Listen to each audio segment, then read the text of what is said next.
The road was rough for the green and gold last week, but the O.co has been home sweet home for the A's recently.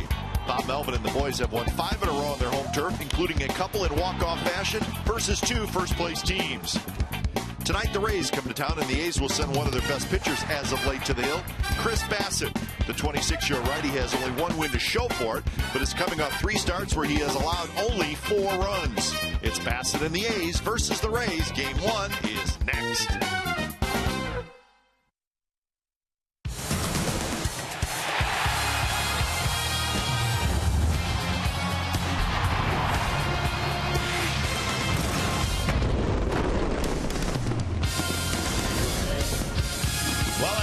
Day yesterday, it's back to work for the Athletics. Weekend baseball coming up, and it's a nice night for baseball, and Chris Bassitt's going to get the start in Game 1 of this 3-game series. It's the Oakland A's hosting the Tampa Bay Rays, and you'll see Game 1 right here on CSN California. Hi again, everybody. Welcome to Oakland A's Baseball, along with Ray Fosse. I'm Glenn Kuiper. Well, ever since Bob Melvin took over as manager, he talked about the importance of winning at home. And, Ray, the team has struggled for the most part at home this year, but not recently. They've had a nice little stretch here at the ballpark. Well, especially the last 5. Houston and Los Angeles Dodgers, they've won those games, the last 3 of the last homestand, and, of course, first 2 of this homestand, and what they've done at home with the walk-offs. Pitchers have been pitching great. The offense is great. And I think Danny Valencia's added a lot to this ball club. He's put in the 3rd and 4th spot of the batting order. But I think when you play at home, the most important thing is to win in front of your home crowd. Try to play 500 on the road, but play a lot better at home. The A's have started to do that. Maybe a little bit late this season, but something to build on for the future. Chris Bassitt makes his 9th start this year. He continues to pitch well.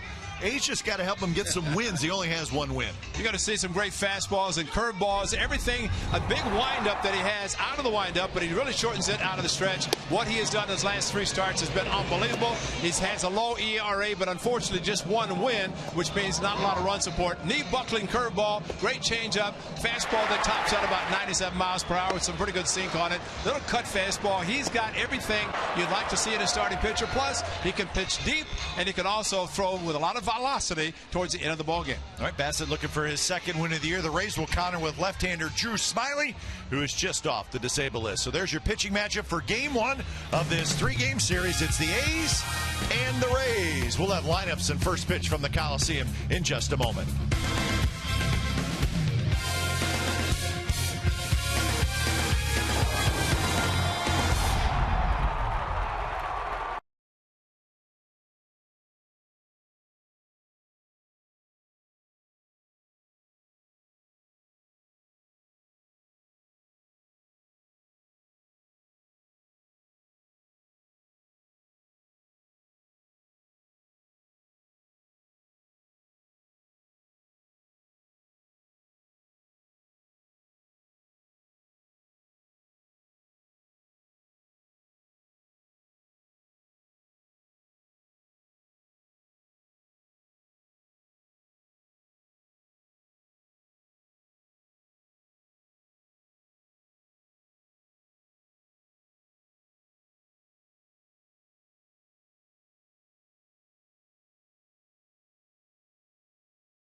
brought to you by Jack in the Box.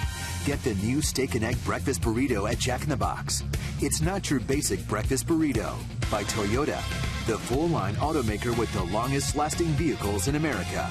Toyota, let's go places. And by Black Bear Diner. Feed your inner bear. A's take the field, getting set to entertain the Tampa Bay Rays. These two teams last saw each other way back in May down in St. Petersburg.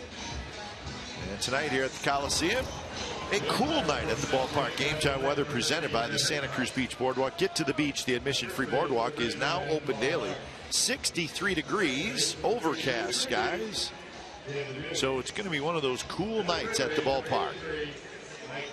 Off day yesterday for the Athletics after taking 2 out of 3, or taking both games against the Dodgers, I should say. And the Rays, well, they're in the hunt for that wild card and also in their division. Let's take a look at the lineup for the Rays. John Jaso is going to lead off. He's the DH. Grady Sizemore in right.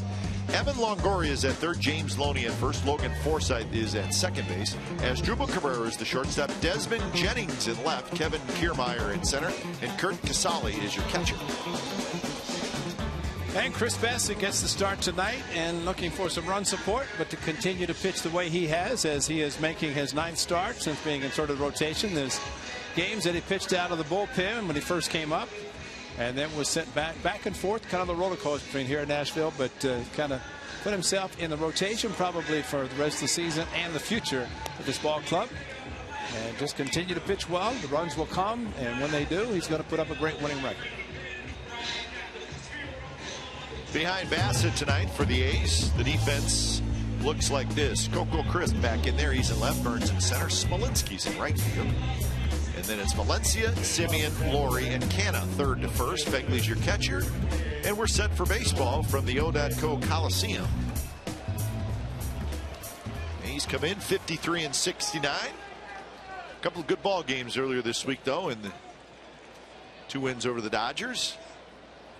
That they were 2 of the more entertaining games we've had this year, especially here at the Coliseum.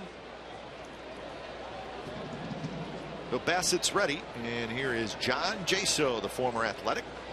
The first pitch of the ball game is just a bit high. Jaso 309, homer and 13 RBIs. Back in the position he was before going to the Mariners, the Athletics, that is leading off for the Tampa Bay Rays. Just like old times for Jason. Yeah, except he's not catching, though. Hair's long. What's a lot of changes for JJ. Saw him earlier in the season, but he was on the disabled list, so he was not able to play against the Athletics in Tampa.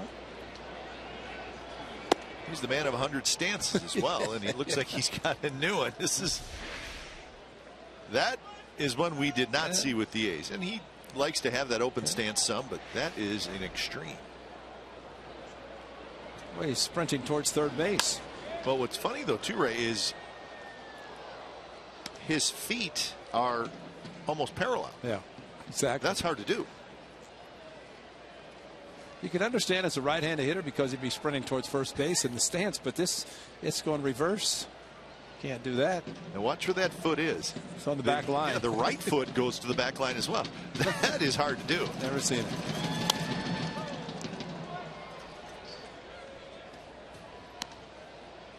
But he can hit.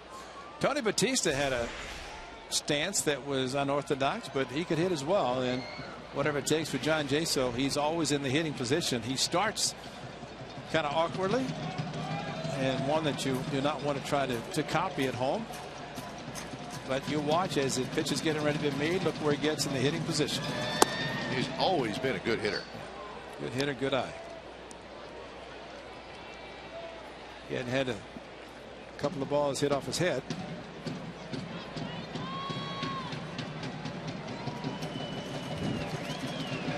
Three-two is tapped, picked up by Bassett. Underhands, he's got it.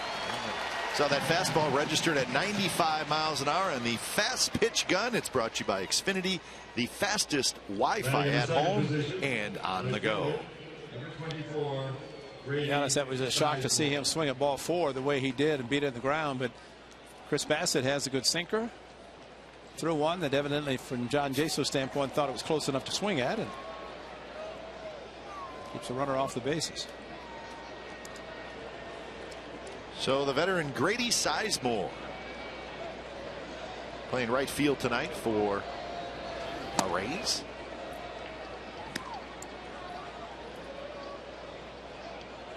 .219 the average, 6 home runs for Sizemore.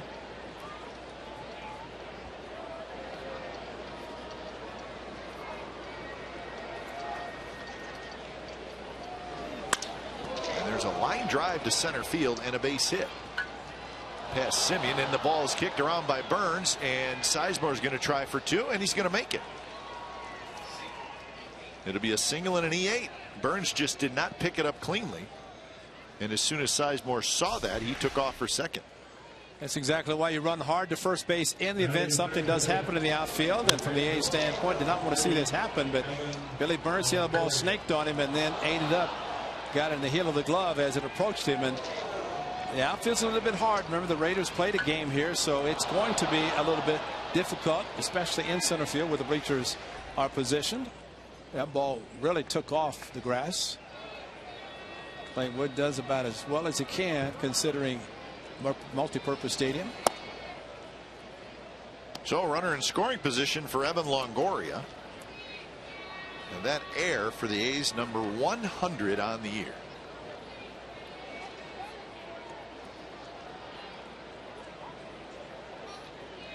.13 home runs and 55 RBIs for Longoria. Breaking ball in first strike. Ed Hickok's calling balls and strikes tonight. Paul Noward at first, Dana DeMuth at second. Mike Estabrook, he's at third. James Loney to follow here in the first inning. An opportunity for the Rays.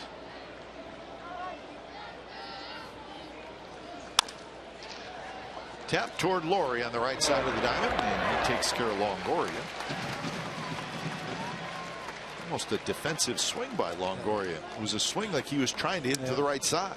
Well, he has the exaggerated open stance and then closes. That's been his signature stance his whole career. And then stayed inside on a pitch that really was outside. And I think Bassett has a good enough fastball that maybe he just could not pull it, and that's the only direction he can go. So that'll bring up Loney with Sizemore now at third, but 2 outs. Longoria has not had particularly great numbers at the Coliseum throughout his career. And he has hit some big home runs down in his home park, though.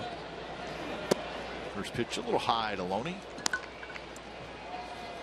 Yeah, he always seems to get a couple big hits against the A's down in St. Petersburg.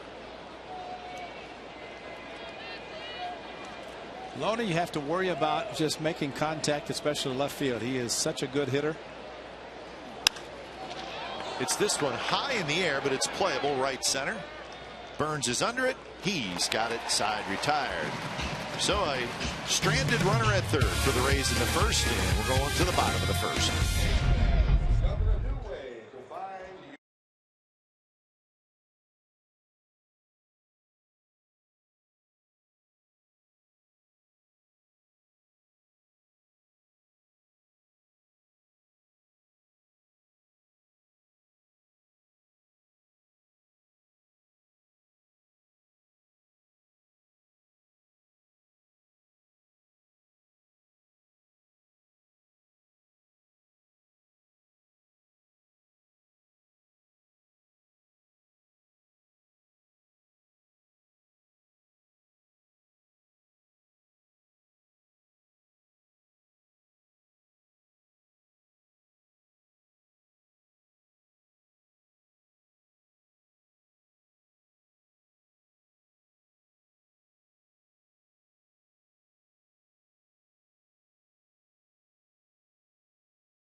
and then Canna at first, Valencia at third, Fegley the catcher, Smolinski in right, Laurie at second, Butler the DH, Coco's in left, and Marcus Semien is the shortstop. So all right-handed hitters tonight. Well, they saw him in Detroit. They saw him in Tampa Bay. That is Drew Smiley, the starting pitcher for the Rays. He only his 5th start as he has been suffering from shoulder injuries. It's kept him on the disabled list. Missed a lot of time. But I guess you could say he's kind of in the record books. They had a complete game last night.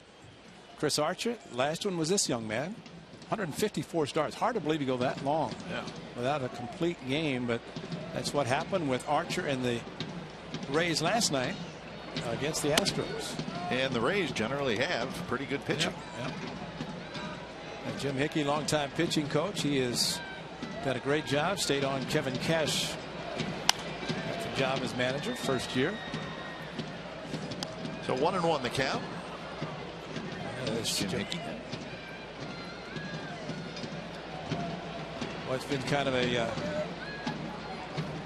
team that's found a way to develop good starting pitchers. Just fouled down the third baseline. Yeah, they just keep rolling them over. But it's not just Smiley and the injury bug this year. It seems like everybody's been injured on the Rays at one time or another. Kevin Cash, youngest manager in the majors at 37 years old.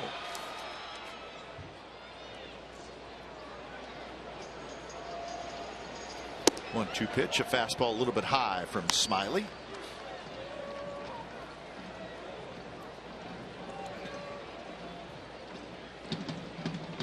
Low 90s with his fastball, throws a cutter, 2-4 seam fastball.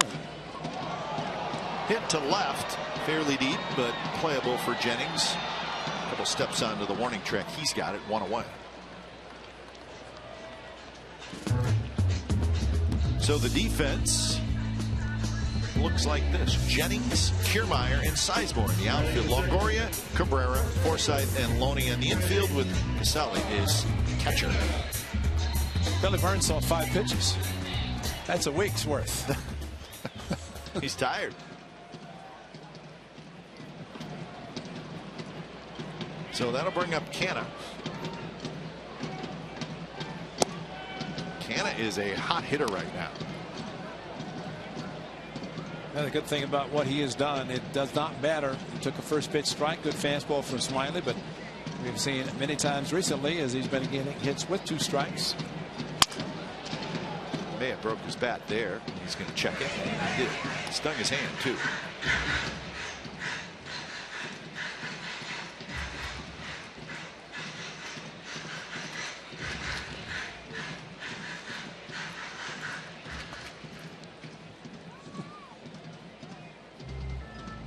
Now Austin, I think, already had pine tar on it. He got him a bat.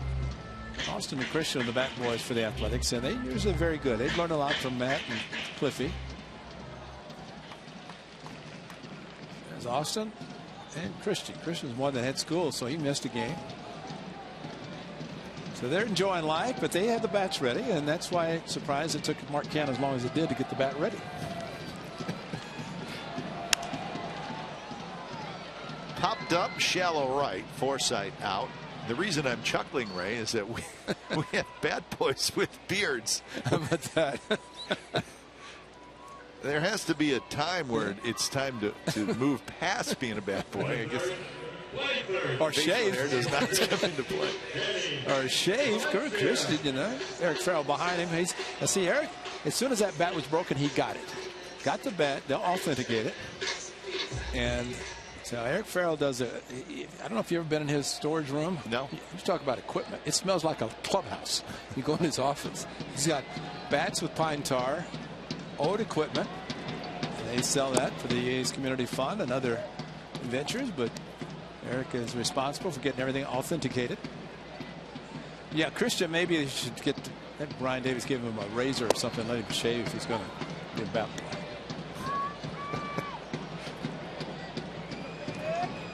So 1-1 to Danny Valencia, 291, 11 homers, 39 RBIs. The combined numbers for Valencia. A backdoor cut fastball, and he can throw a curveball, which he did to Billy Burns. He popped it up. Fastball to Mark Canna, and there's a backdoor cutter.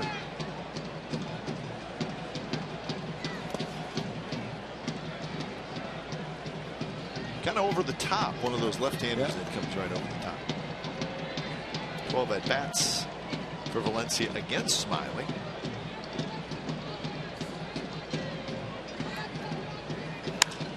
That one's hit well to center field, but Kiermaier gets back. Maybe a night where the ball is not carrying well because it is a cool evening. So it's a 3-up, 3-down inning, and we're going to the second. No score. A's and the Rays.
California is brought to you by Sonoma Raceway. All roads lead to the wine country for the Verizon IndyCar Series season finale. It's August 28th through the 30th. Visit racesonoma.com. No score, top of the second inning.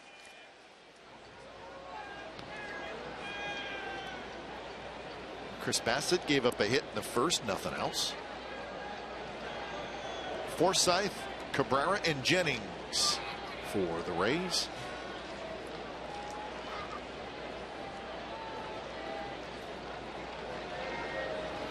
Rays come in 60-61 on the year. In the division, they're 7.5 back.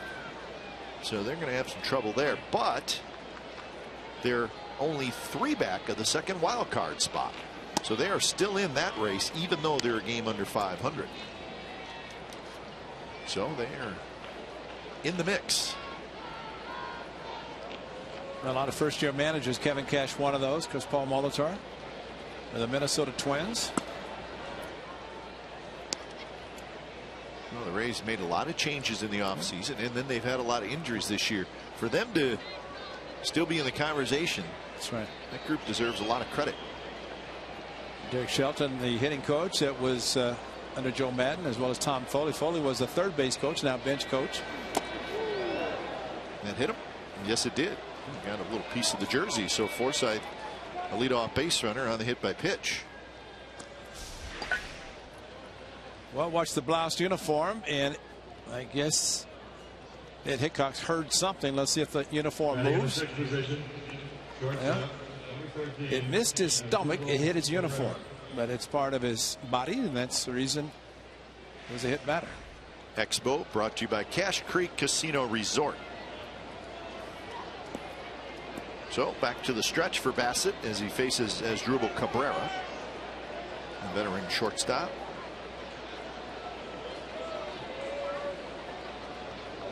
Cabrera hitting .261 with 8 home runs, 32 RBIs. He's had a decent year, 24 doubles, 4 triples. And he's stayed relatively healthy. Longtime shortstop of the Indians, and then to Washington Nationals. He likes to play shortstop. That's the reason he is now with the Tampa Bay Rays. He had a chance to play second and third, but wanted to move through it. Just a little bit. So I think that's a wild pitch, don't you? Well, it should be. The target set up outside, and he had to reach back, almost hit the right kneecap. May have hit the right shin of the home plate umpire. The one part about that was not good is Bassett, after he threw the ball, rotated his arm. As it. Uh-oh. Uh-oh. Gotta fix that. That was a wild pitch. Cabrera loops one down the left field line, foul territory. So 2-1.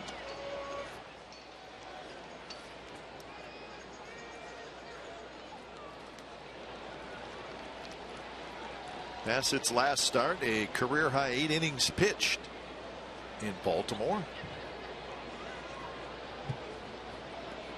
Pitched well. Gave up a couple of home runs though, and in the end the A's lost the game 4-3. Swing and a miss, and it's 2-2 to Cabrera. He's not thrown a lot of curveballs yet, just mostly fastballs, which he has a good one, especially this one elevated to Cabrera out of the strike zone, but looked very good. It's good to have that kind of velocity, especially high, where hitters think they can hit it. Normally they are not able to catch up to it. Charlie. And Valencia is going to grab it, foul territory, and Cabrera will not be happy with that at bat, trying to get it to the right side, and he ends up popping it up to third in foul territory. Well, Bassett did a good job of the fastballs away. Then when he finally threw the curveball, it jammed Cabrera, and he was not able to pull it.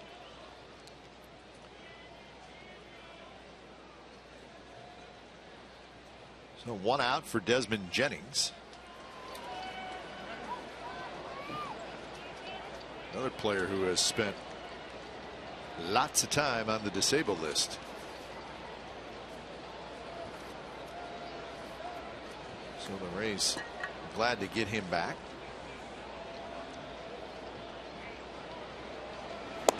First pitch is a strike.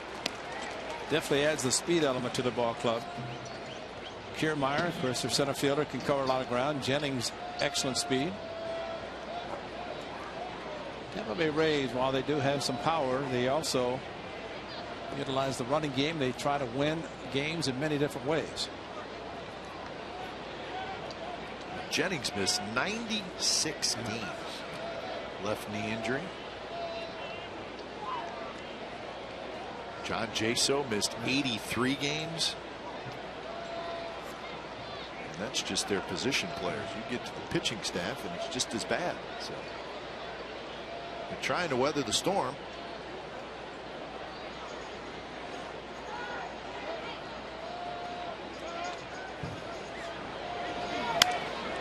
Foul.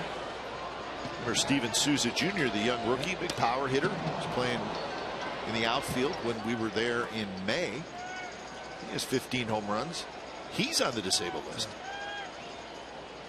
Got a fractured left hand, so they're without Souza, the rookie.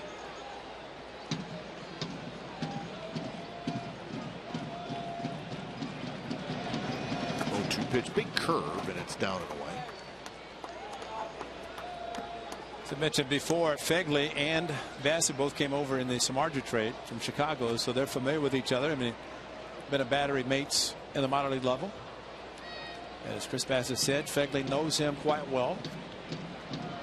Really complimented Stephen Vogt, the great job he did when pitched earlier, picked up the win. Hanger, and it's ripped to left, and that's a base hit. And they're going to send Forsythe. Coco's throw is a little light, and the Rays take a 1-0 lead. Hanging breaking ball, and Desmond Jennings jumped on it. So the Rays have a 1-0 lead. Well, with 2 strikes, that's one of the things you do not want to do. He did, and you take hitters that, again, said often if they shorten up, they don't have a big swing. A hanging curveball is perfect for them. And Coco, not much of a chance to throw him out. As Forsythe got a pretty good job if the ball was in front of him. He runs well, and Montoya, the third base coach, aggressive like Tom Foley, was yelling for him to go and slide, and he did both. So here's Kevin Kiermaier, the center fielder, hitting .251, 5 home runs, 27 RBIs, 21 doubles, 11 triples for Kiermaier. He's very fast.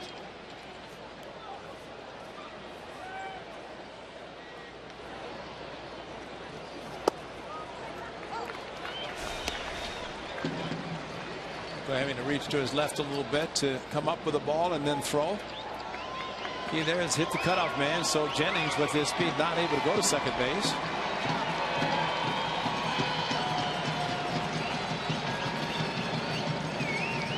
Oh-2 pitch, line down the right field line, and it's just foul.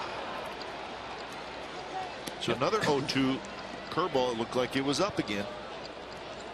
The one thing about a pitcher who has a good curveball, and Bassett does, you try to work it in. So I remember in the first inning, say a lot of fastballs and had a relatively easy inning. More curveballs this inning, and that when it's thrown that slowly, and especially with 2 strikes, it really helps the hitter, as it showed with Jennings, and Kiermaier forced that in front and pulled his foul. Ideally, you want to bounce the ball with 2 strikes of the curveball. You don't want to try to throw it for a strike, try to get a swing and miss on a bad pitch.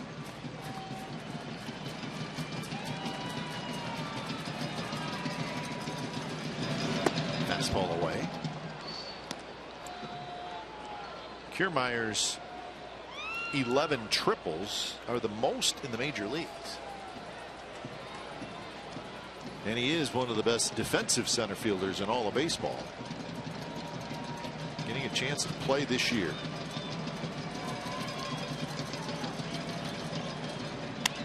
Shoots that one foul. We have a no-hitter watch going on in Houston. The Astros are batting in the bottom of the 8th inning. They're leading the Dodgers 3-0. But the story there is Mike Fiers. Wasn't long ago he pitched against the A's right here. He has a no-hitter through 8 innings. So we'll let you know what happens there. It's fun to follow out there. Mike Fiers. One of the pitchers acquired by the Astros to help their rotation.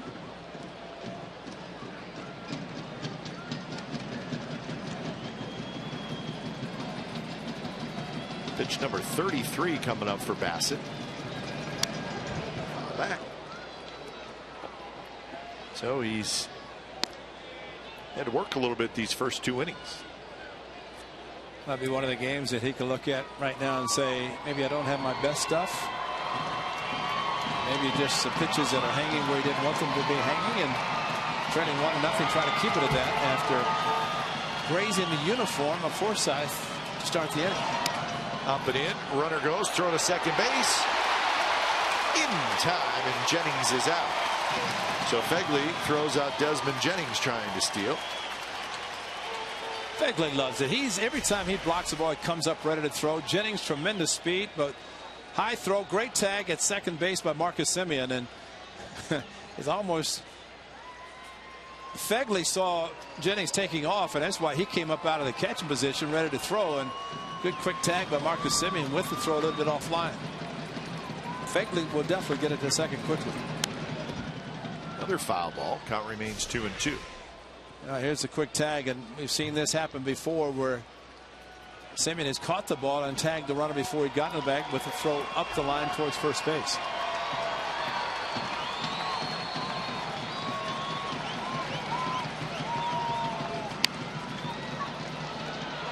Flare. Laurie has it. Side retired. Going to run for the Rays on Desmond Jennings. RBI single. Rays 1, A's nothing as we go to the bottom of the second.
will be signing autographs at the Xfinity store at 31055 Courthouse Drive in Union City. That will be from 11 a.m. to noon. This opportunity is limited to the first 150 fans, so make sure to get there early. One of the nicest guys on the ball club. Good chance to visit with Eric Sogard at the Xfinity store. First pitch swinging Fegley, and he missed it. Fegley, Smolinski, and Laurie here in the bottom of the second. Astros in the ninth inning now. Mark Fires has taken the mound. And that one is lined to center, but a good jump by Kiermaier. And he grabbed it. Well, Drew Smiley, how about this? Brandon Moss.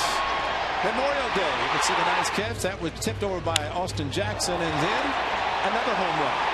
That was Blanks. And then how about Josh Donaldson? Another home run. And we're going to show you one more. How about Yoenis Cespedes? He hit a home run. 4 home runs hit on the 26th of May in a game in which the A's won 10-0. And a game later that Derek Norris, another former Athletic, hit a grand slam off Phil Coke.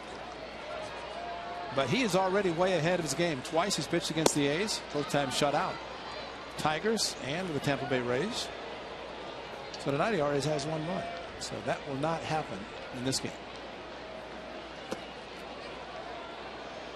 So a couple months after that highlight, he was traded. That's right. Big trade. That was the David Price deal. And that's right. A whole bunch of players involved, but he was one of the names.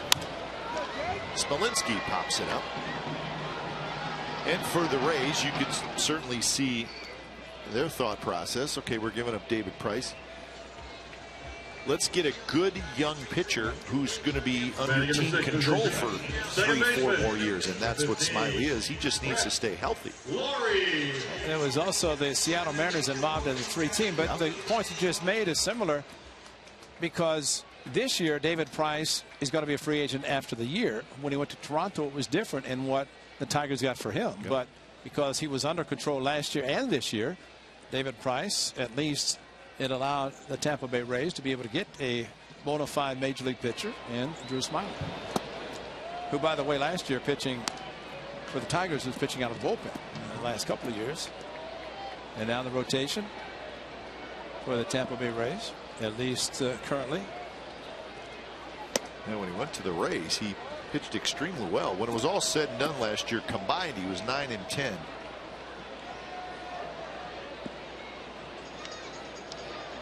But good stuff, and young, and nowhere near free agency. So that's an attractive package.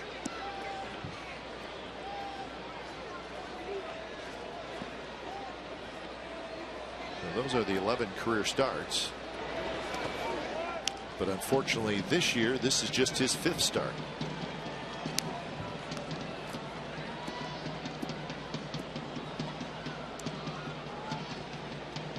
From Little Rock, Arkansas, went to the University of Arkansas, a teammate of Dallas Keuchel in college. Toward right, Sizemore will play it on hot, and Laurie has the A's first hit.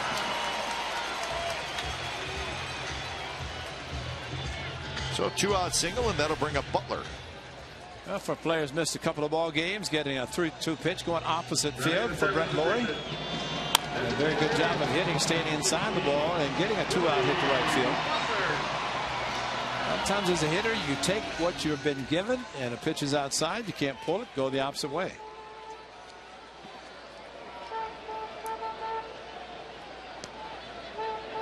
Butler, 235 with 9 home runs. First pitch to Billy is in for a strike.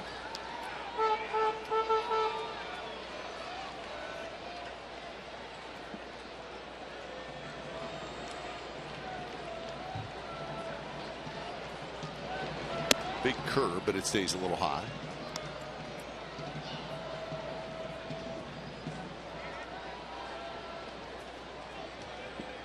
Butler, 48 RBIs on the season. Pops this one up behind first. Loney backpedaling, straddling the line. He's got it side retired. So a hit and a runner left. We're through 2 at the Coliseum. Rays 1, A's nothing.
Mike Fiers did it. He no-hit the Dodgers in Houston. And there's the breakdown. 134 pitches, 3 walks, 10 strikeouts. It's the 11th no-hitter in franchise history. And he finished it with a strikeout of Justin Turner. Broken bat. Valencia straightens up, throws in time. Solly is retired.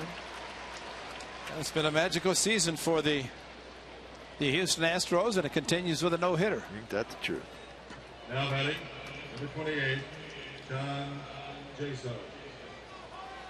So congratulations to Mike Fiers. Not only a terrific accomplishment, but in the heat of a pennant race against a first-place team. Last time that may have happened, Mike Scott did it, pitching the Astros into winning the division. That's right. That was the division winner. Yeah. Pretty exciting for the Astros then, as I'm sure tonight for the Astros and Alan Ashby, who caught the no-hitter. Mike Scott in the broadcast booth calling the one tonight. So very exciting for the fans at Minute Maid Park.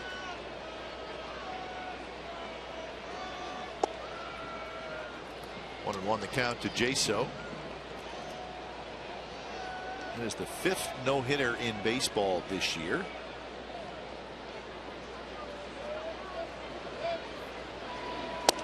Last time the Astros had a no-hitter was that combined no-hitter. Remember at Yankee Stadium? It was 2003. About 6 pitchers. Yeah, they used a bunch. Billy Wagner finished it. Their closer. Yeah. The attendance tonight in Houston was 33,833. So a good crowd. Got to see a no-hitter. 20 years from now, there'll be 330,000 people who were there watching the game. I was there. 3-2 now to Jaso. Right there, showing some highlights of it. And they're showing Nolan Ryan sitting up in the luxury box with a big smile on his face. He only had 7. Yeah. Jaso taps it slowly. Valencia with the shift on charges, throws, and they got Jaso. So Valencia had to come charging in, and he played it like a shortstop, and he looked like a shortstop. Well, he definitely had a long way to go because he was deep at short and used his glove, and that's always important. Jaso runs well, always has. But Valencia using his glove all the way on the run, made the transfer and got Jaso by plenty. It's amazing. Nolan Ryan left the Texas Rangers, probably not on his own accord, goes to the Astros, where his son Reed is the president of business operations. And look at the Astros this year. Something about Nolan Ryan, wherever he is, good things happen. 67th win for the Astros. They're 11 games over 500, and they now have a 3-game lead in the division.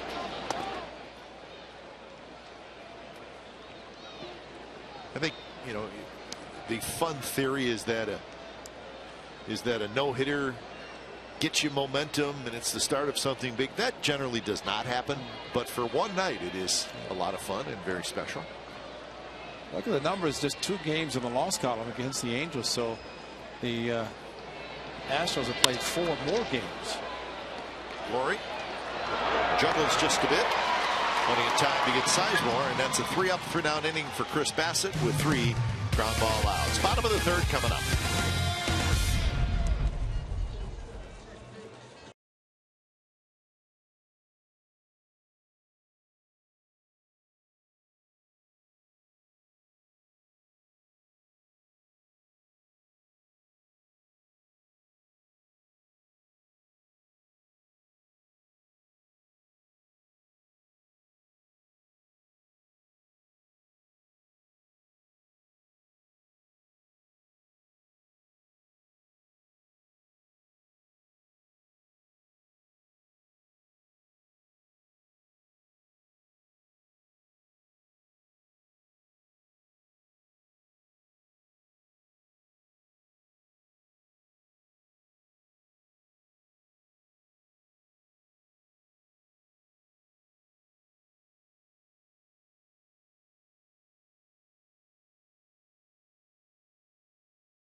brewed Coors Light. Records in one-run games since the All-Star break in the American League.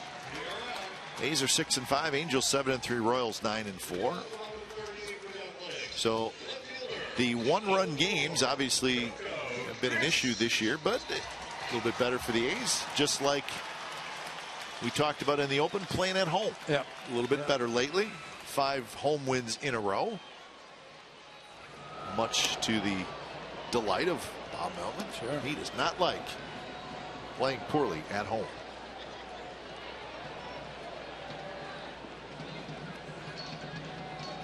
Chris, Simeon, and Burns.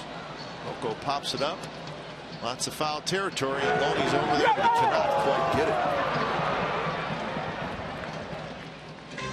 Gets a little busy down in that little corner. There's the still photographers down there. Yeah, Michael Zagaris. Is he down there? Z-Man's there. He seems to be everywhere. Yeah, see? Right there. Z-Man just sitting right there by him. Right there. Look at Zeke said, you got no chance. You would almost think there's more than one Michael Zagaris. You would think there's like 6 of them. Because he's everywhere. He just seems to be everywhere. Sizemore grabs it. Coco's retired. Oh, look at this. Wow. Our guy. He sounds pretty good, actually. Now batting shortstop, number 10, Marcus Semien. Sounds pretty good. See, where he sits is right above Dick Callahan's little suite up there. So he probably just turned around one night and said, hey, Dick, can I just do it for an inning? Yeah, because normally they do it on Sundays. So this is special. It's, you know, he's probably a season ticket holder because this is season ticket holder weekend. Yeah, that's right. So our fan appreciation weekend, all those things. So he probably did turn around and say, Dick, what about me? I catch all these foul balls to get all the attention from the guys on TV. So how about some pre-announcing? I think that's exactly what happened. He's a nice young man. Yeah. He has a good time out at the ballpark. Dick Callahan's one of the best. I mean, he's a good man. The energy of Dick Callahan is just you see that every day.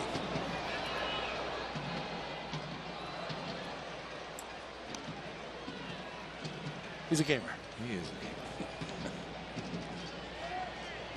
gamer. 0-2 to Semien, 255 the average with 10 home runs. Loney goes back and Loney makes the catch. So 2 outs. One more time.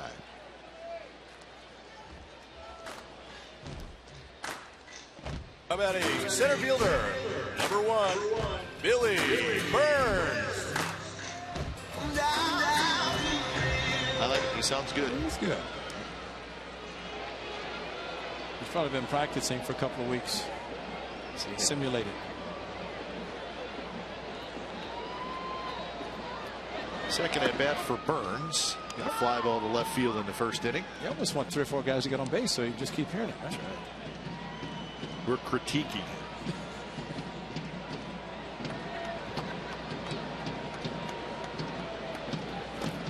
Swing and a pitch in the dirt.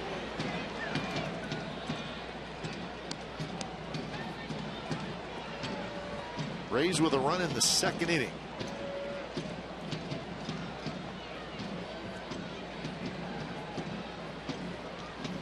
Swing and a miss. So off speed at 84 and then fastball at 93. Right-handed hitting was the natural side for Billy Burns. Became a switch hitter, starting hit left-handed in 2012, and has continued. That's when he's with the Nationals. That one spins him out of the way. 93. So 93 inside. Ray, will he go with the changeup away? If you do that, he could back it up with another fastball in. We'll see what this catcher calls for. That is a changeup. Just shook it off. Took off a slider. It's one that throws in a curveball. Longoria handles a little bit of a tricky hop. Throws in time. Side retired. Second 3 up, 3 down inning for Drew Smiley. We're on to the 4th. 1-0 Rays lead. matchup.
Is brought to you by Pete's Cold Brew. Keep it smooth. 1-0. The Rays lead the A's. Top of the fourth inning.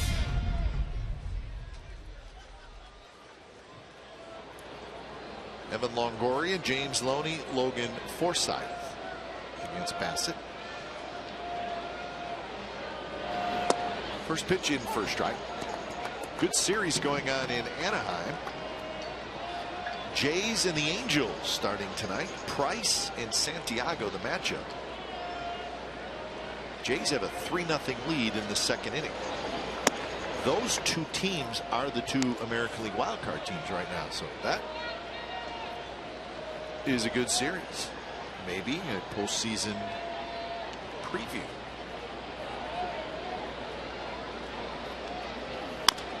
Bounced foul. Longoria, the franchise player for the Tampa Bay Rays, and been there seems like forever, which he's been his whole career there. Came up, and there was always a concern similar to Chris Bryant of the Cubs. Oh, do we let him start the season and start that clock? Well, we're going to sign a long-term contract and even longer term after that.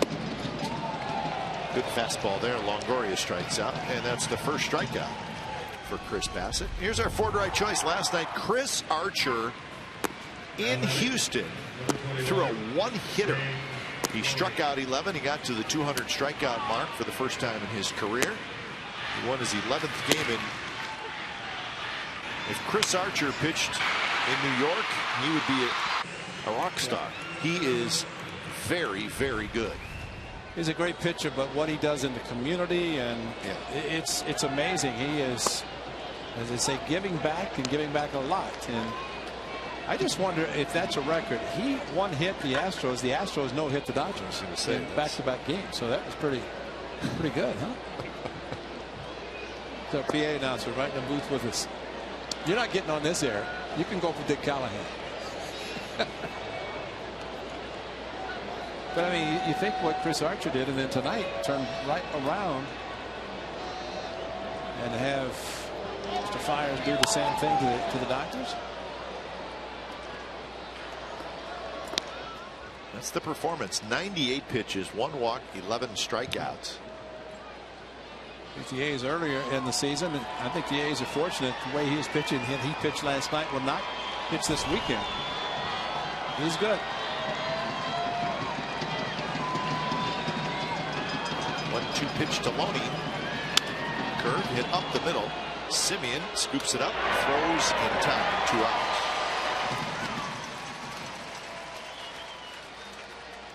So there's the numbers for Archer on the season.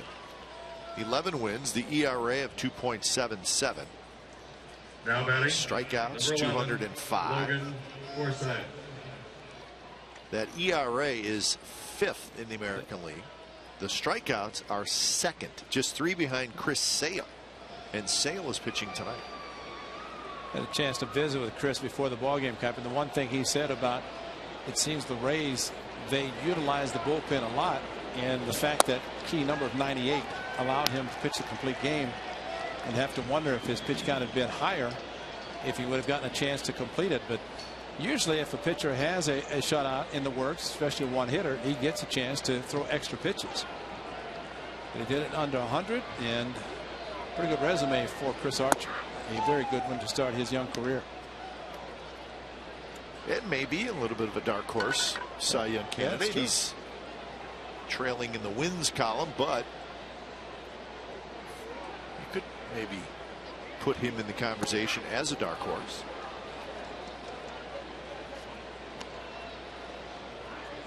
But he's going to relax this weekend.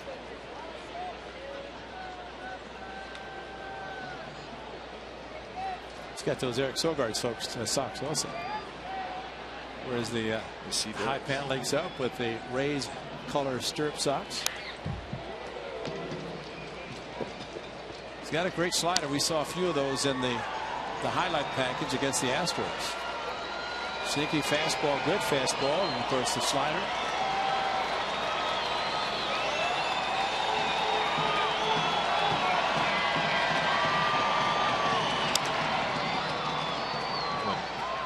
Forsythe fights it off, keeps the count at 2-2.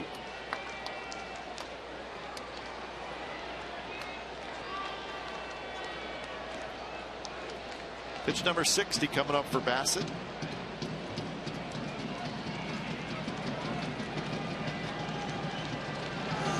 And a good fastball there at 96 miles an hour, and Bassett gets a couple of strikeouts here in the 4th inning. Bottom of the 4th coming up. It's the Rays 1 and the A's nothing.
Fan photo, use hashtag CSNCA Data Strong Fan, and you just might see yourself in an upcoming broadcast. It's all brought to you by T-Mobile.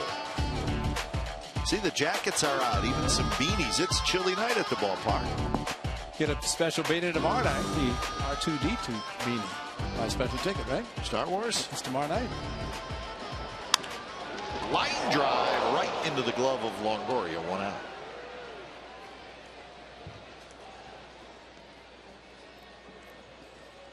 So, what can you do if you're Mark Cannon? Can't hit it any harder, and almost knocked Longoria over. Took his glove off, so it must have hurt his hand. He's looking at it. Yeah. You have to feel it. No batting glove. Got it in the pocket. First pitch to Valencia, just a little bit high. A's with just one hit. Laurie with a 2-out single in the second inning.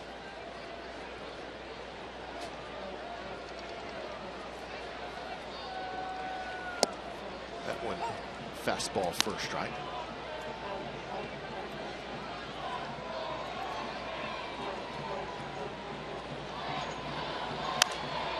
Popped up, could be playable.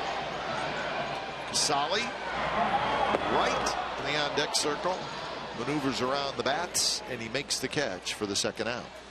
Like his cleats almost caught in the on deck circle area where it says the A's, and it's kind of a artificial, and all of that stuff. Watch his right foot. Kind of sticks a little bit, or stepped on the weighted bat. That's a whole bunch of stuff. He's lucky. He's fortunate that he didn't twist his ankle on the leaded bat, which is to the left of the foot. Here's Fegley, who takes a strike. Fegley hit a ball hard to center field in the second inning. Smiley right now, looks like he's settling into a pretty nice groove. The A's lineup seeing left-handed pitchers 3 consecutive games. Started with Kershaw on Tuesday, at least in his homestand. Kershaw, Wood, and now Smiley. So Josh Fegley's gotten 3 starts behind the plate.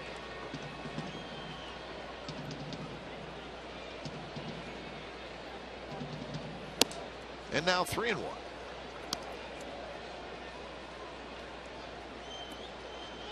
Stephen Vogt did come to the game on Wednesday as a pinch hitter, stayed in the game.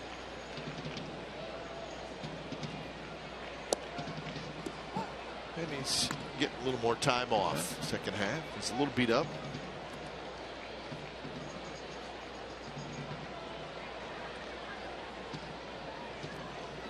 Payoff pitch to Fegley, curveball, and he can't get foul well out in front.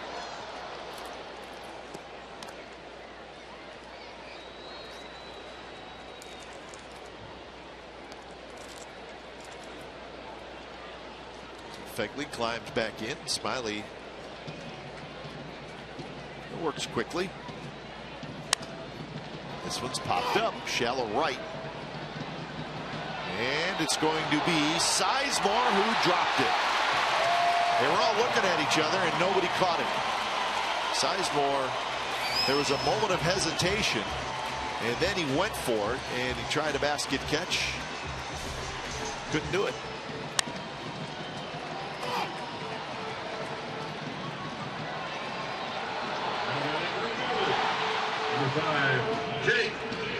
See how he just looked down and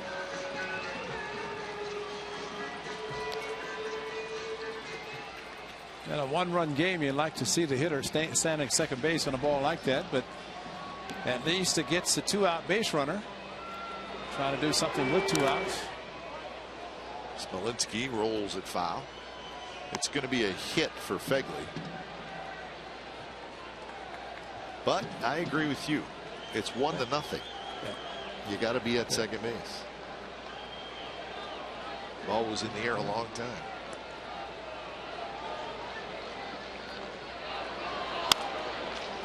Longoria goes to second, side retired. Runner left, and we're through 4 from the Coliseum. Rays 1, A's nothing.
Well, tonight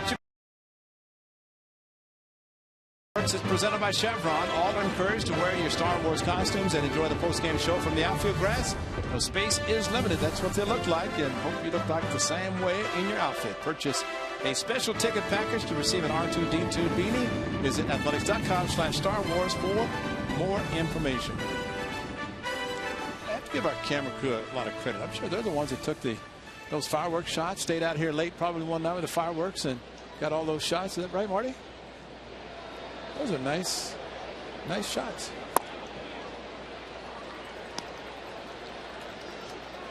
There they are. Well, you know, Raymond's right in the middle of them. Sorry. No, it's always nice to see talking about the Star Wars fireworks and see the great fireworks show. Could be a hit, and it is, as Drupal Cabrera just dropped it perfectly down the third base line, and he's got a leadoff hit. So that is hit number 3 for the Rays. And he got it on the grass, and it never moved off the grass, and it's almost like a sacrifice. He had that much time to square around, placed it perfectly, and nothing Danny Valencia could do. And for a leadoff hit, a bunt base hit, been struggling with an offer that was ended on that. Here's Jennings. First pitch outside to Jennings. Jennings had the RBI single in the second.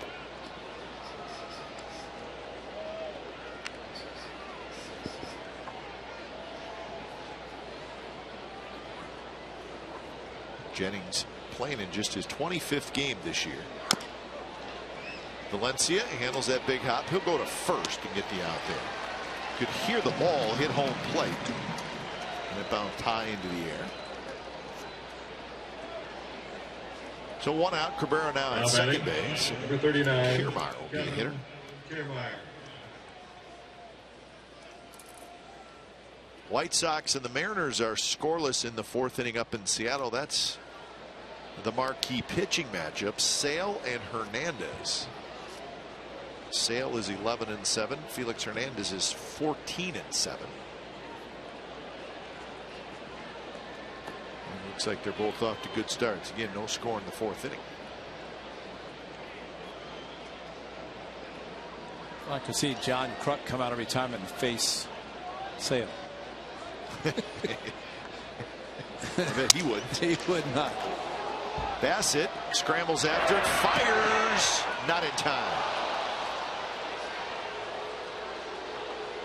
Problem for Kiermaier runs well. Yeah, and for Bassett, he threw the ball to first base as he was like he would be delivering a pitch to the plate, and the way he wound up did not go that far from it.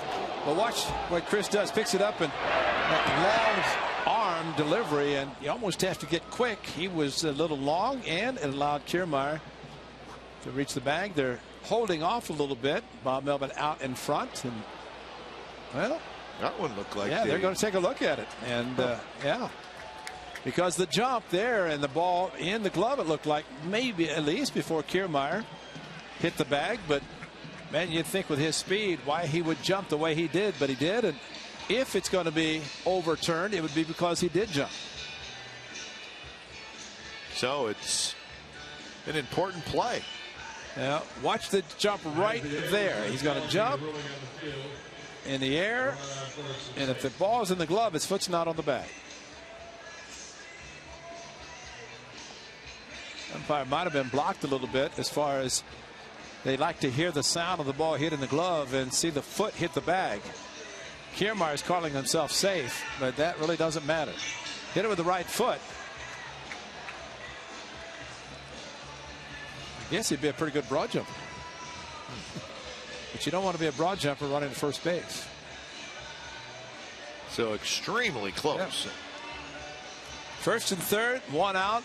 Runner at third, 2 outs. That's the decision to be made by the crew chief down at home plate, or at least New York will make the decision, relay it to the group down below. Yeah, that's why this is it's the second out of the inning. That's right. Why it becomes such a huge call. Called safe on the field, so they need to see enough to overturn it. That's always the big issue.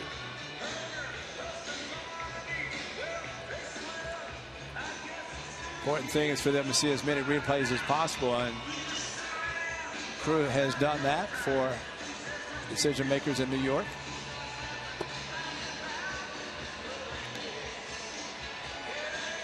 And here's another one to look at.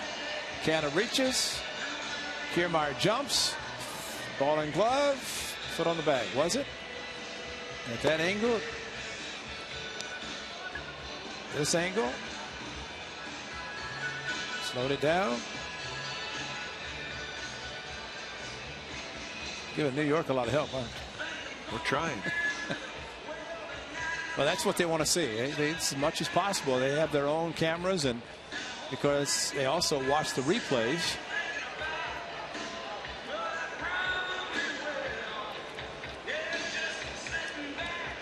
Now, I mean, you could tell it's one of those that's super close. And so they're going to continue to get as many looks at it as possible. Rocco Baldelli, Kevin Cash's first base coach. Baldelli, a long-time Tampa Bay Ray, could run also. Too many injuries for him coaching first base. Kiermaier staying loose, and the decision is about to be made.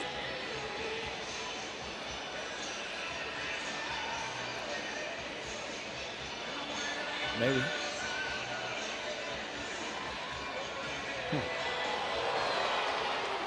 So the call stands.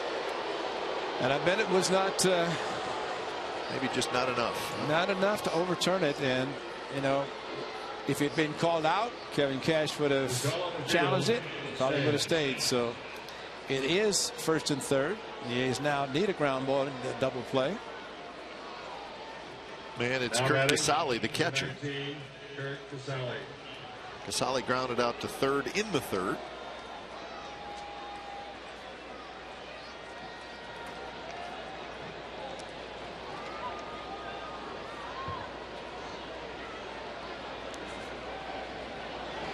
And the first pitch is a little bit low. Well, the Rays have two runners on base, neither hit out of the infield. A bunt and then one off the pitcher. Kiermaier has 13 steals, so that comes into play. 7 ground ball outs for Bassett. He'd like a ground ball to get 2 more. It's nice to be a ground ball pitcher. First 2 innings, 3 outs in the air, but since then with a good sinker, he's got some ground ball outs.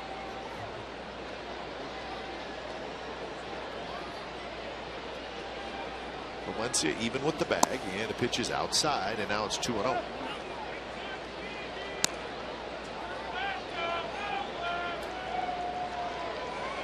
Jaso is the on deck hitter. Outfield straight away. Middle infielders looking for a ground ball.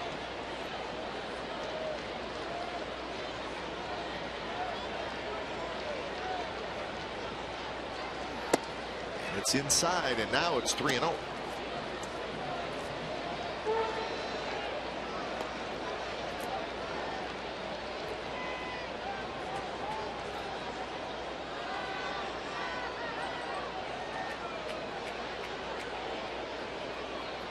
Bassett, no walks, 2 strikeouts so far. He has hit a batter, and that was Forsythe, and Forsythe scored the only run in the game.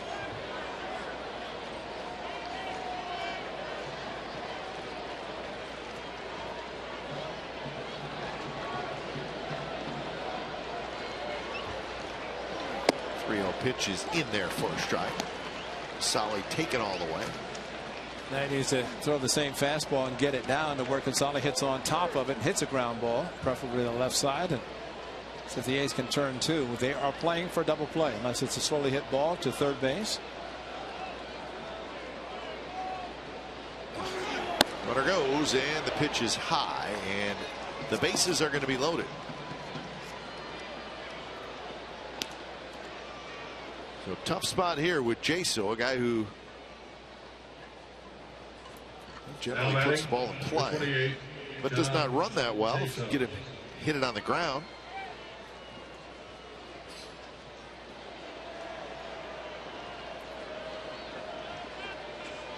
Jaso has grounded to first and grounded to third.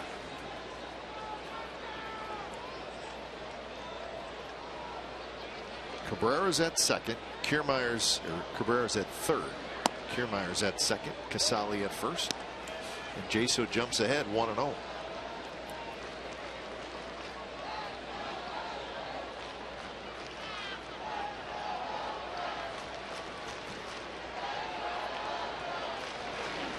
Jaso hits it hard. Laurie has it. Out at second. Throw back to first. Double play. So Bassett gets the big double play, and the Rays do not score. They had the bases loaded and 1 out, but the A's turn a nice double play. So 1-0 Rays as we go to the bottom of the 5th.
Board early with 2016 priority seating and choose your exact seating location for next season. A's offer a variety of full and partial season plans that qualify for great benefits, including half-price parking, a flexible ticket exchange program, and much, much more. For more information, call 510-638-GO-A's or visit athletics.com/2016. Expect to see a lot of the people buying season tickets in the package, and there's always the faithful. And also the new group as well that come in expecting to see good solid baseball playing, and a good chance to see that. Laurie right at Longoria, who was playing not even with the bag, and he makes the play. You know, he turned the double play to end the top of the inning, which you think about Laurie being more of a third baseman, and to have a crucial play and a ground ball hit at him, and he turned this. Nice throw. And then a return by Marcus Semien, but this is the key right there, to catch it, throw it, make a good enough throw to Semien, used 2 hands, came up and made a strong throw to get John Jaso, which was a shock, but he hit it hard enough. But Brett Laurie is showing that he can play some second base, and that's a strong man playing second base. Cabrera scoops it up, flips it across, and Butler is retired. So 2 away. 9 out of 10 retired by Drew Smiley, and he's kind of rolling along. Left fielder, number 4, Coco Chris steps to the mound. There's 58 pitches for Smiley. And he's trying to get something going offensively.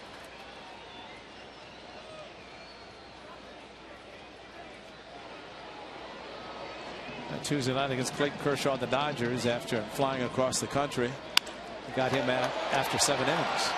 Coco's got a base hit, line drive to left field.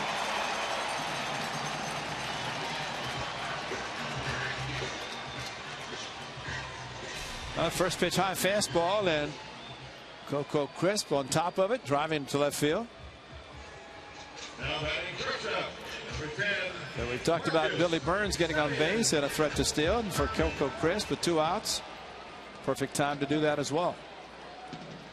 Coco sitting on 298 career stolen bases. So major milestone coming up. Looks like the A's are maybe just getting out in front a little bit, rolling over a little bit on Smiley.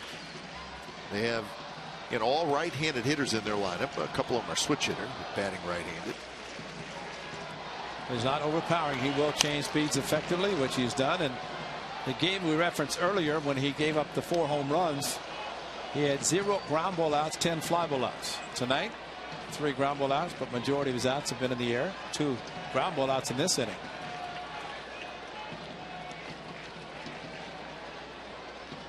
Coco with a pretty good lean.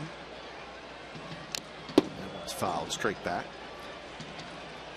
Blue Jays now lead 4-0 over the Angels in the 4th inning. They've knocked Santiago out of the game. So the Angels go to the bullpen early with David Price on the mound for Toronto.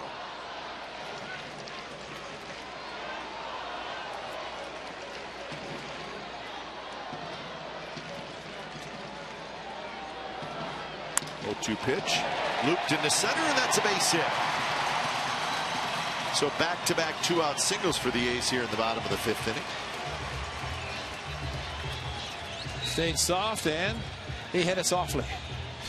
Curveball probably out of the strike zone, down, and that's as close to the end of the bat as you can make contact. He still got a base hit. Marcus Semien reached down, and nice job of hitting the curveball to straightaway center over the second baseman's head. So 2-out opportunity with Burns stepping in. With this outfield, Kiermaier charged that ball. Sometimes you don't have to charge. Sometimes you better not, because you charge and it snakes on you or something happens and you can miss it and roll forever, especially in the center field area. First pitch to Burns, blocked nicely by Casali.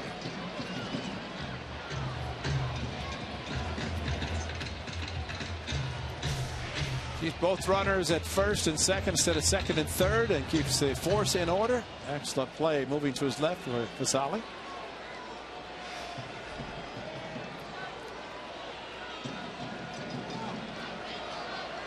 Burns a fly ball to left field and a ground out to third so far.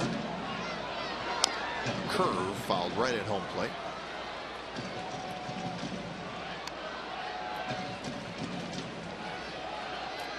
So 1-1 the count to Burns. First time the A's have had a runner in scoring position tonight.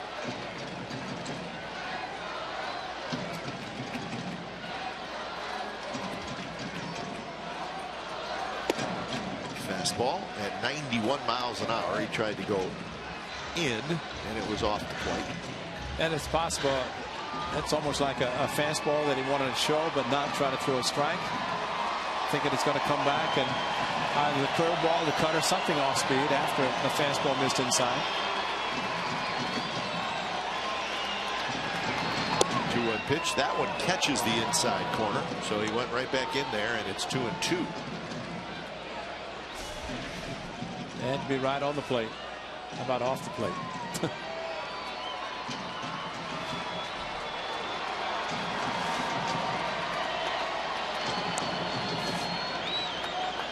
Big pitch, 2-2, here it is.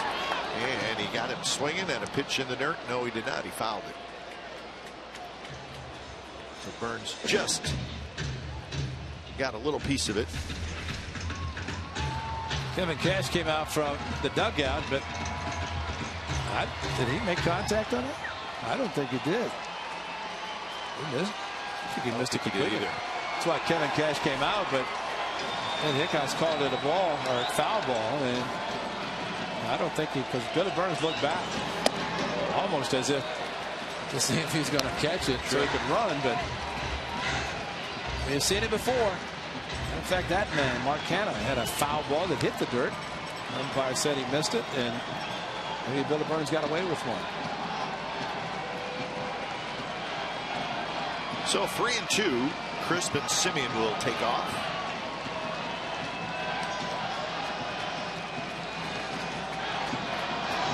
There it is, and it's foul back.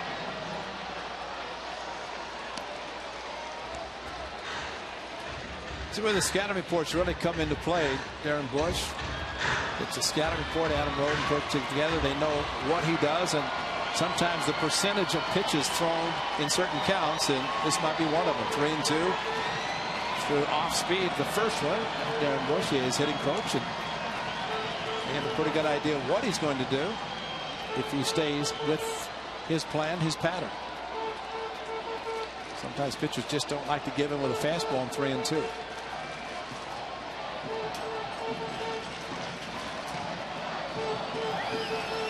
So another 3-2. And he went inside with a fastball at 92 miles an hour, and Burns swings and misses. So the A's strand a pair, and we're headed to the 6th. Still Rays 1, A's nothing.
With MLB.com at bat, the #1 app for live baseball. At bat is up to the moment at any moment with in-game highlights, live look-ins, replay reviews, radio broadcast, statcast, and more. Get MLB.com at bat for your smartphone or your tablet.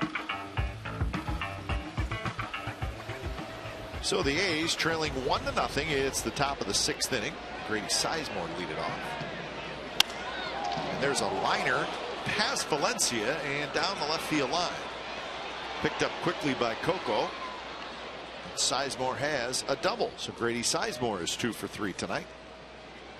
He might have found a home with the Tampa Bay Rays. Cleveland and been struggling, but since he's joined the Rays, hitting home runs and getting extra base hits, as that one ends up down the left field line. You know, when you have the third baseman playing in, expecting a bunt or possibility of a bunt, it makes it a little bit more difficult to make a play. There's no chance for Valencia.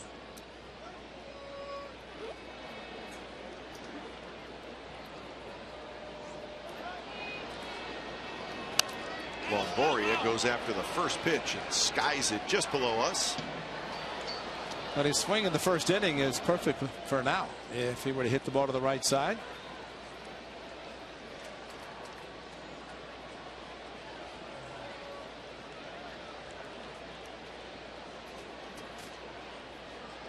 So we'll see how he goes about it here.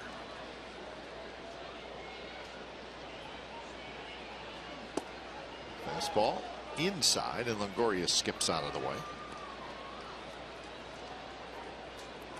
Longoria, that long-term contract that Ray spoke about, runs through 2022. That's pretty good security. Yeah, they were concerned, oh, you can't bring him up because Well, just like the Chris Bryant story, and same thing's going to happen with Bryant. Probably happen with Longoria. Sign him to a long-term contract, and then even more. Bryant's having a good year with the Cubs.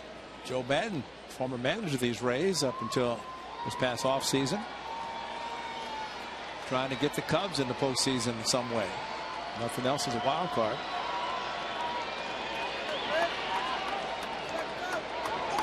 Swing and a miss. He struck him out at 95. So Longoria, an unproductive at bat. He's 0 for 3 with a couple of strikeouts. Just blow off the fastball, and Longoria shaking his head a little bit, but when you see the late swing, and especially a pitch away with the open stance and then closing the stance, it really is a pretty good pitch to hit the right field for Longoria. Just cannot make contact because of the velocity of the fastball.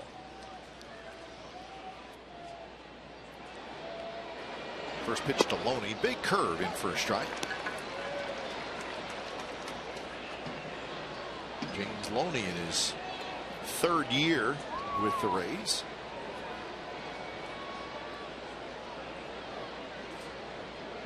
In the cleanup spot.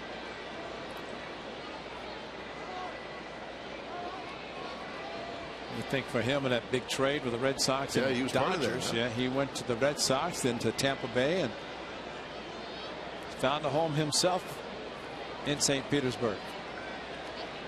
Good hitter, again, not really blessed with a lot of power, at least to hit home runs, but capable, but does usually make contact. He injured himself when we were in St. Petersburg. Yep. Went on the disabled list with a hand injury.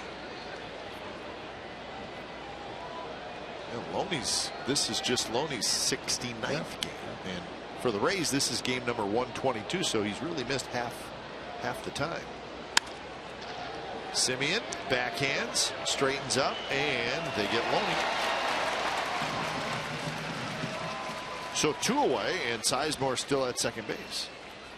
I know there were a lot of people early in the season when Marcus would make that play and hold their breath and say, oh no, here comes the throw. But Marcus is getting better and better. And there's an example right there to his right, and a perfect throw. Chest high to Mark Canha. Kid's got to be good. He's gotten so much better as the season has progressed, and he's just going to get better. So here, Logan Forsythe.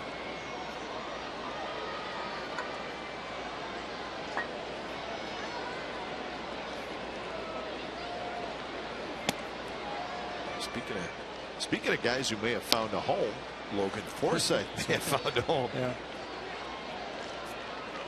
Last year he played in 110 games, but this year he's been a regular, and he's really done a nice job. 13 home runs, 51 RBIs, playing second base. Toward Burns, trots in, and he's got it side, retired. So a leadoff double, but no damage done with that double. We're going to the bottom of the 6th. The big heads are out. That's usually good luck. 1-0 Rays.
So far, this is it. The single by Jennings on a hanging curveball. Logan Forsythe, who was hit on his uniform, scores. That's it. Chris Bassett with the bases loaded. This is very big. 4-6-3 double play with John Jaso, your former Athletic, hitting it. Chris Bassett happy, but this guy, Chris Smiley, has been just a little bit better. A couple of runners on base, got a strikeout of Billy Burns to end last inning. Find out what's possible with AT&T. Call 1-800-PICK-ATT, mobilizing your world. Canna, Valencia, and Fegley here in the bottom of the 6th inning. A's with 4 hits. They've stranded 4 through the first 5 innings. Smiley with the first pitch strike to Mark Canna, who has popped out to second and lined out to third.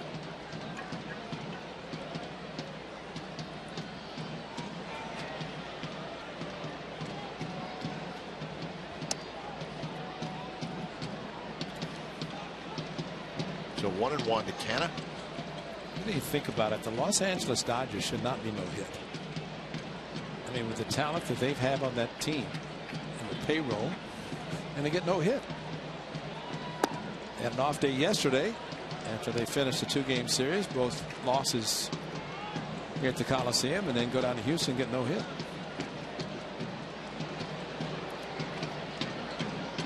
Two and 1 to Canna.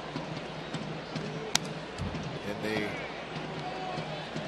can't shake the Giants. Giants won tonight, so the Dodgers lead is now 1.5 in the National League West. The Dodgers will throw Greinke and Kershaw the next 2 games, which is always a nice life preserver to throw out there, but if they can score. If they can score, that's true. Under the glove of Cabrera, and Canna has a leadoff hit. So an injury report on Ike Davis, and unfortunately it's not good. Ike Davis is going to have surgery on his left hip, and he is out for the year, and it's been bothering him for a while. He's got a labrum tear in that left hip. So Ike Davis' season is over, and we like Ike Davis. Yep. A disappointing year. He just could never get it going. Well, he's going to end his season with a 0.00 ERA. Yeah. With 2 innings of good baseball. Pitching, that is. And a walk-off hit against the Toronto Blue Jays. A walk-off hit that was challenged, upheld. So a celebration and then a celebration, but I wish him well. That was too bad to end the season that way. Valencia with a shot to left field. Jennings going back, reaches up, makes the catch. So Valencia, a line shot that almost got over the head of Jennings, but he's a good outfielder. He got back there to make the catch. Well, hit very hard by Valencia, just the old animal ball right to Jennings. Canna, who had singled with 2 strikes, almost to second base, but able to get back easily with the ball caught by Jennings. Hit it hard. And speaking of hitting it hard, Canna with a 2-strike swing on a curveball. And he continues to improve and impress with 2-strike hitting, especially on the curveball. When the ball leaves his bat, it jumps off his bat, got through the infield.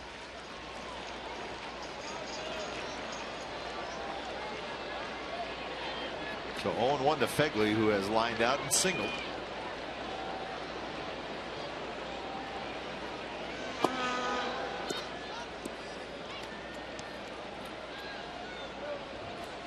Pitch number 80 coming up for Smiley.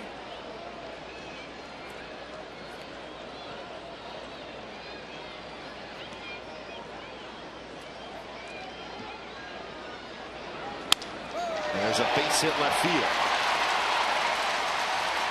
So for the 2nd inning in a row, the A's have 2 base runners.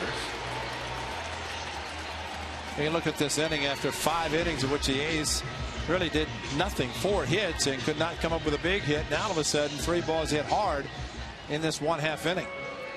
1 of them caught, 2 of them safely into the outfield. And Jim Hickey on the phone, maybe he's seeing something similar. Yeah, there's stirring a little bit out in that bullpen. In fact, there's somebody's getting up. Yeah, great curveball to Burns. Strike him out with 2 on. But then the fastball hit hard by Valencia. So Smiley jumps ahead of Smolinski with the strike. So Brandon Gomes, the right-hander, gets up for the Rays.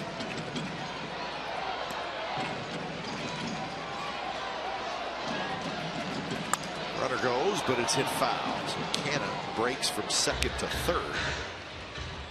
Zegley was not breaking from first. So green light for Canna. Had a pretty good jump, and you could see him go on. He had third stolen. But Smolinski committed and fouled the ball. See, the best case scenario there for that ball to be hit towards the third baseman with Longoria covering third, and it goes into left field, and he gets a base hit.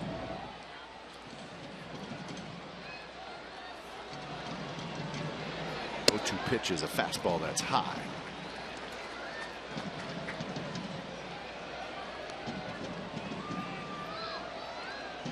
So just 2 hits allowed through the first 4 innings by Smiley. 2 hits in the 5th, 2 here in the 6th. He's trying to break through. Taps slowly. Cabrera charges, and he can't pick it up, and the bases are loaded.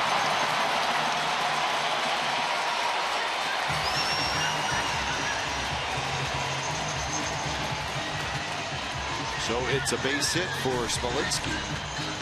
Jim Hickey going out. This ball jams. Smolinski hit it just soft enough. And with his speed, once Cabrera tried to barehand the ball, and then you see the top of the screen of Smolinski could probably almost use the glove transfer, but he decided to go the barehand. And once he did not put the ball in his hand, that was no chance at that point. But well, sometimes if you have a chance to use your glove, you use it. At least you have a chance to throw a runner out. You do a bare hand, you have to field the ball barehanded at the end. Hope you have a good enough grip.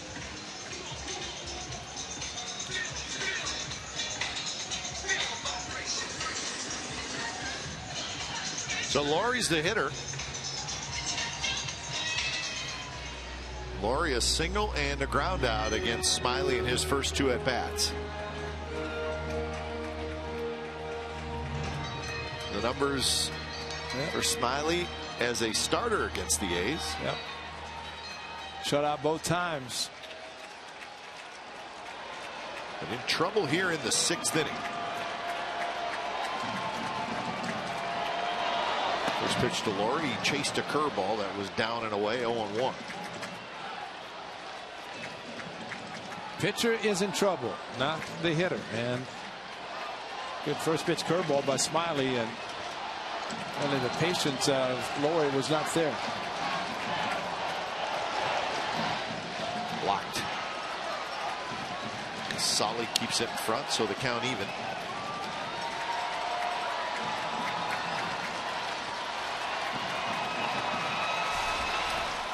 Well, bases loaded. Casale, hand near his chest, his bare hand, and blocked another one. So 2 for 2.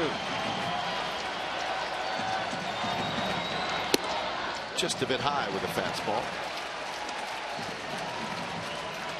Eddie Romero, left-hander, has joined Gomes, the right-hander, out in the Rays bullpen. So they get double action going down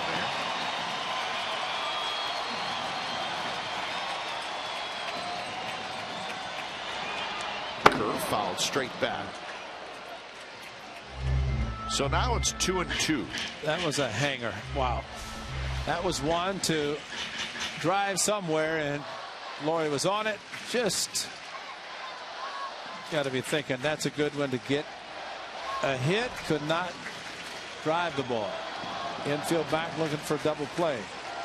Laurie has great speed. Could avoid that depending on how the ball's hit, where it's hit.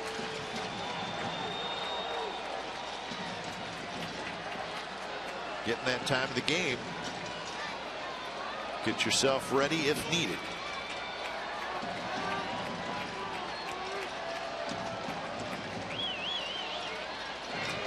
Two pitch. Same pitch, that breaking ball, and again Laurie fouled it back. As long as he doesn't throw the ball in the dirt, he's got a pretty good chance driving it somewhere. And that was another good pitch to hit hard, but fouled it back.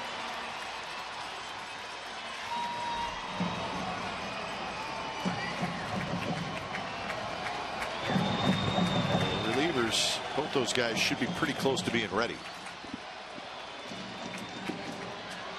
2-2 pitch is popped up. He went with a fastball that time. So good battle in a huge spot in this game. The bases are loaded. Well, his go-to pitch is a fastball in. He got Burns on the 3-2 fastball, and then try to go inside with the fastball to Brett Laurie.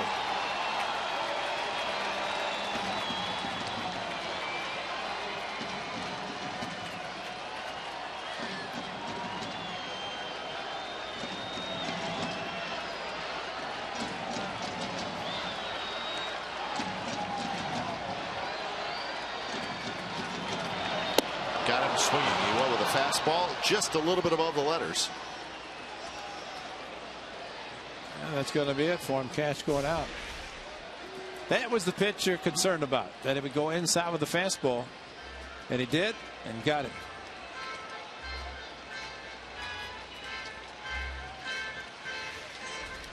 So Smiley goes 5 2/3 innings, and he is done for the night. When it's time for a change, think Speedy Oil Change and Tune-Up, your oil change, tune-up, and smog experts.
Leaves with the bases loaded. So no walks and 2 strikeouts for Smiley. So now he's going to sit back. Brandon Gomes comes in, 1-4, ERA 3.80. And this is appearance number 45 for Gomes. He's going to face a pinch hitter, Stephen Vogt. So Vogt is hitting for Butler. First pitch to Vogt is in with a breaking ball. So first pitch strike with the breaking ball. Always a good start for a pitcher. And it throws a split. That came in like a split, although it throws the curve and the slider as well. Fastball low 90s. Foul back. There was the fastball in the low 90s. So now Vogt behind 0-2. Vogt this year 1 for 9 as a pinch hitter with an RBI.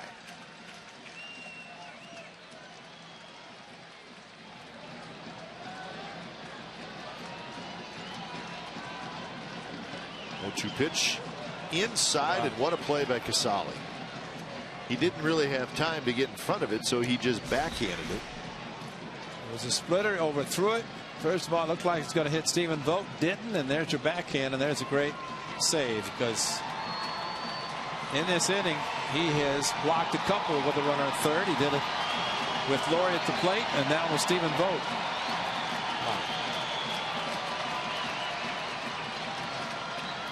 1-2 pitch is popped up. Shallow left. It's going to be the shortstop as Druba Cabrera, who grabs it, side retired. So the A's had the bases loaded with 1 out, but cannot score. 1-0 Rays after 6.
By McDonald's on this date in 1982. Brewers reliever Raleigh Fingers became the first player in Major League history to record 300 saves. Milwaukee defeated the Mariners 3-2. Of course, Raleigh had 136 saves with the Oakland A's, but he led the Brewers to the 1982 World Series. Terrific Brewers team. They lost to the Cardinals in that World Series. Raleigh went from the A's to the Padres to the Brewers. That kind of set the standard for relievers going to the Hall of Fame. Yeah. Goose Gossage followed him, of course. Dennis Eckersley. I think the one that's surprising is Lee Smith. He amassed a ton of saves. Yeah, he could be in, but he is not. He's not, and he's running out of time. 7th inning, it's Cabrera, Jennings, and Kiermaier.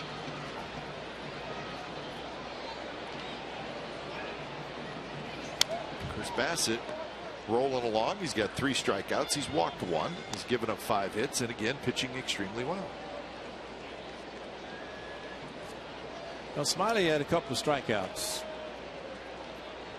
And talk about getting strikeouts at the right time. First and second with Burns, bases loaded with Laurie.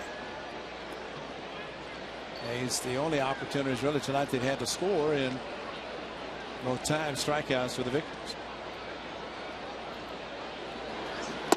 Outside to Cabrera, who has fouled out and singled. He had a bunt single in the 5th inning.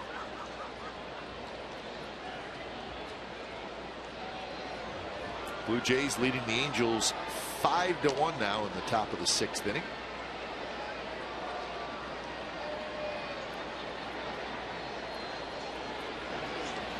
Missed again with the curve. 2-2 the count.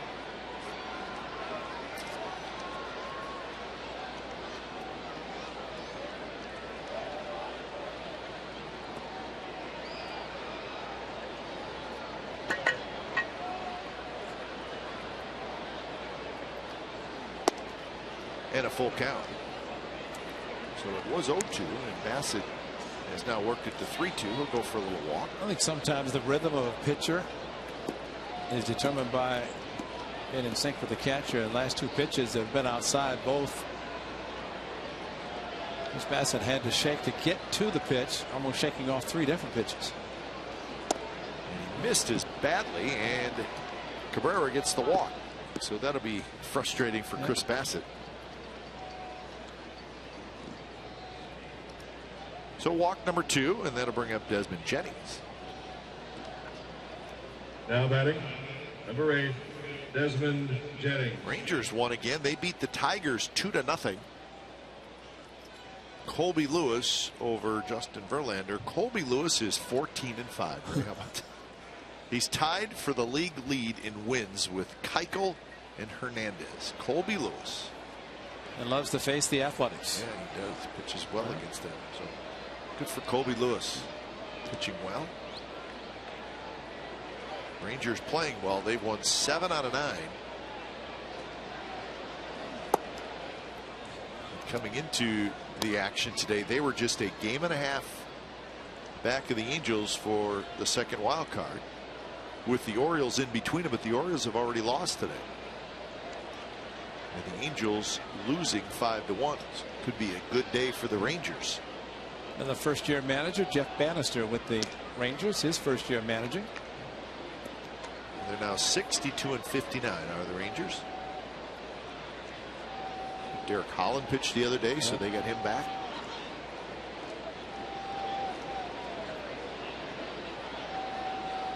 One 1-0 to Desmond Jennings. And now 1-1.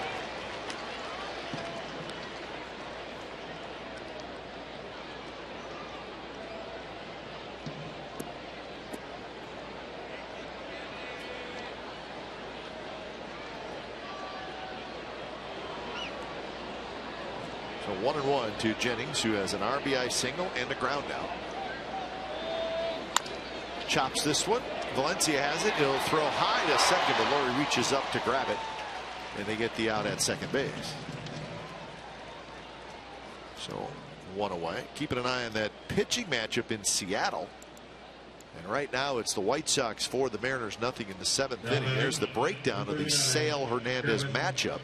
Felix Hernandez is now out of the game. Chris Sale is still in, and he's got 11 strikeouts in 6 innings. Chris Sale leads the American League in strikeouts. Yeah, averaging about 15 a game. He's allowed 1 hit tonight with 11 strikeouts. Well, he's as hard and tough on right-handed hitters as he is lefties. I think another tall left-hander that pitched for the Mariners named Randy Johnson. He went to the Cooperstown this year. He could strike out batters. He could throw to the slider, as Sale does, to the back foot of the right-handers, and no chance for them either.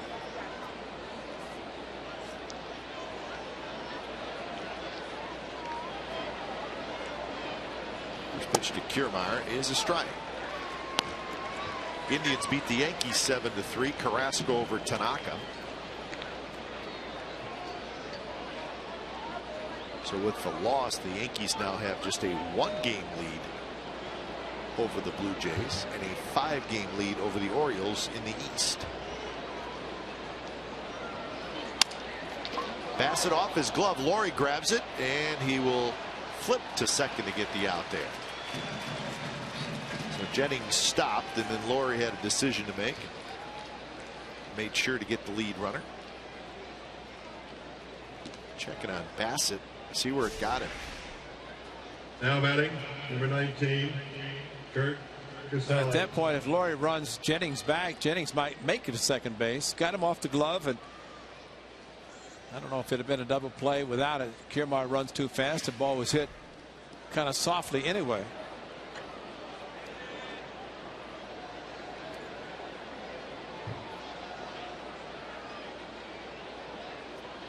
So with 2 outs, now it's Kiermaier at first, and Casale hits. First pitch way outside. He's going to get a little action now out in the A's bullpen. It's Pat Venditti.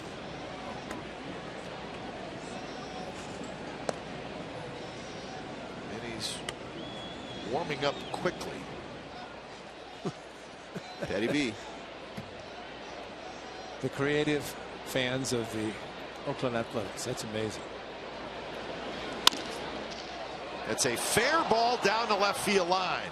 Kiermaier's fast, and they're going to hold him at third as Coco was able to pick it up clean right against that side wall, and that was important because it saved a run. And I do not know if I would have stopped him. He was flying And just past the dive of Valencia. You're right, Coco got to the ball quickly, but Kiermaier can turn it on. And he's thinking scoring right there. And Montoya held it. And now Jaso will try to do what he did not do his last at bat, and that's get a hit. This time with second and third. Last time first bases loaded, 1 out.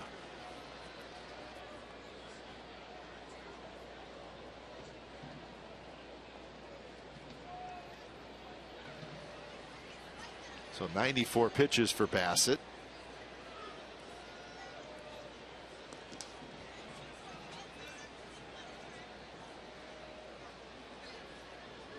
Well, looking out at Venditti, he's only warming up right-handed, Ray. At least I haven't seen him warm up left-handed yet. I would imagine he would make the switch at some point.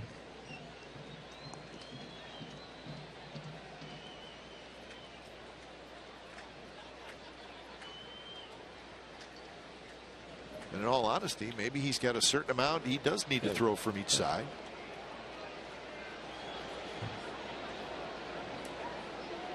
So here is Jaso, 0 for 3, 3 groundouts, one of them a big double play in the 5th inning.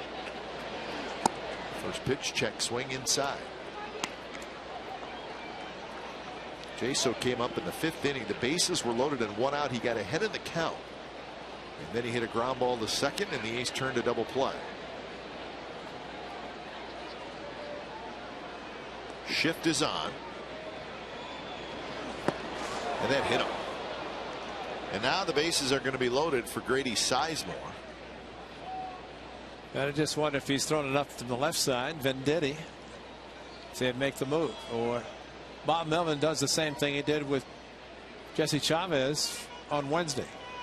No, he's going to go to Venditti, and so Venditti will switch right now and throw something left-handed. He'll get his 8 tosses on the mound. He'll get probably 1 more in the bullpen. They've already called for him to come in.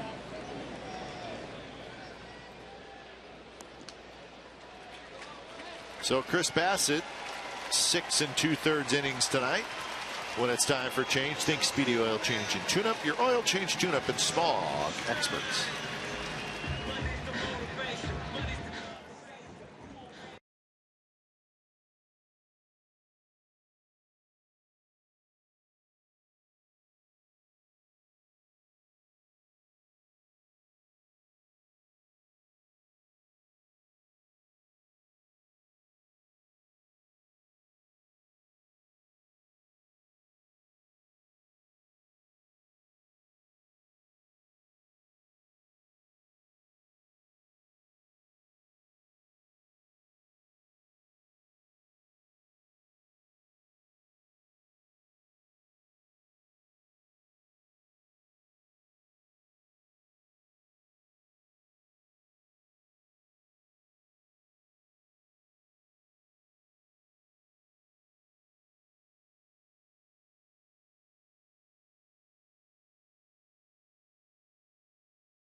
By authority of the Oakland Athletics and may not be reproduced or retransmitted in any form, and the accounts and descriptions of this game may not be disseminated without the express written consent of Athletics Investment Group, LLC.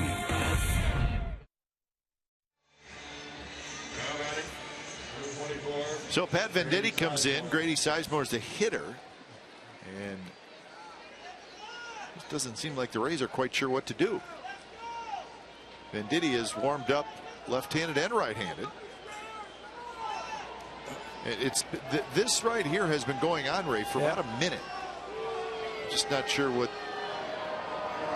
Well, now he can turn around and bat right-handed. Well, Nava's a switch hitter. Nava's a switch hitter. So he's going to make him declare, and we'll see what Derek Shelton, the hitting coach, and Kevin Cash, the manager, were discussing, but all the while, yeah, he's declaring left-handed. So Nava with the helmet on his left, which he's going to bat right-handed. See, Nava saying, what is he going to do? But see, Nava doesn't know that Vendetti's already declared that he's going to throw left-handed. And I don't know that Nava knew.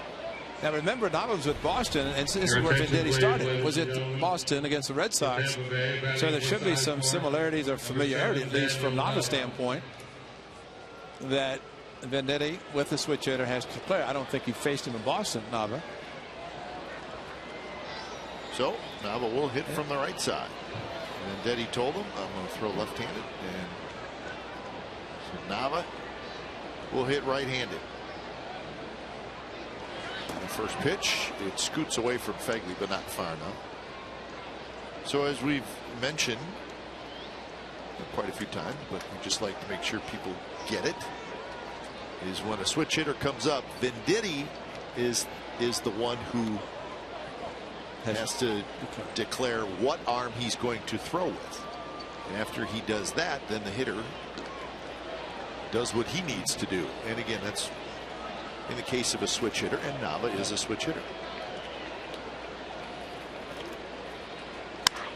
And this one's hit high left field line, and Simeon grabs it in foul territory. So Venditti, a couple pitches and he gets out of it, and the Rays leave him loaded. 7th inning stretch from the Coliseum. Rays 1, A's nothing.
Where he pitches well, but he's not going to have a win to show for it. And unless the A's score a run, he's going to get a loss. Right now, trailing 1-0. Big double play, the bases loaded. He was pumped and got the ground ball out that he was looking for, and a strikeout again of Longoria with the leadoff double.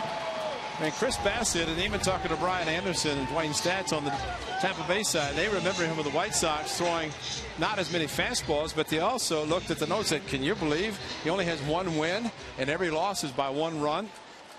But that's as well as he has pitched, and right now just 6 hits, but 1 run, and that was hitting Forsythe leading off the second, just barely grazing his uniform. That's the part that's a little unnerving as well, is how that runner got on base. Coco swinging at the first pitch, skies one toward Loney, the first baseman, and Loney squeezes it. So Coco is retired, 1 out. A's stranded 2 in the 5th and 3 in the 6th. It's the new right fielder, Daniel Nava. So what we don't want to have happen, Ray, is tonight on the A team, we don't want to be talking about what didn't happen in the 5th and 6th inning. And that was a big hit for the A's. What I'd like to be talking about is why Kiermaier was not sent to try to score on the double Nakasali last inning, or the top of this inning, expecting a 2-out hit. They didn't get it. But the speed he was held up is not his fault. His third base coach held him up. But I think sometimes the difference in third base coach, Tom Foley is very aggressive. Third base coach for many years under Joe Madden, now the bench coach. But I think with the Giants, when changing third base coaches, we've seen Mike Gallegos very aggressive. Sometimes it's difficult to get a 2-out hit or back-to-back 2-out hits. Jim Flannery was very aggressive. That's why he wore his cleats, so he could come down the line, not have to slip and fall. 0-2 to Marcus Semien, who singled in the 5th. Pitch again by Brandon Gomes. Gomes faced the A's in Tampa Bay, came into the 6th inning with the bases loaded, and he struck out Sam Fuld. Comes into the 6th inning in this game, bases loaded, and gets a pop-up by Stephen Vogt. So 6th inning seems to be his favorite inning to come in, especially when jams. The A's are entered. It's the A's put the starting pitcher in. It was Chris Archer in Tampa Bay. And that was mid-May. Yep. It was a 4-game series. Rays won the first 2. Yep. A's came back and won the last 2, so it was a 4-game split. A's for 5 for 37 runners in scoring position in the 4-game series. 1 game 0 for 11. Look at second game that they lost. And that's kind of been one of the problems throughout the season. Getting the big hits, and those can change from year to year. So 1-2 the count. A's have had trouble against the teams from the National League East. They're 9-21 against the East.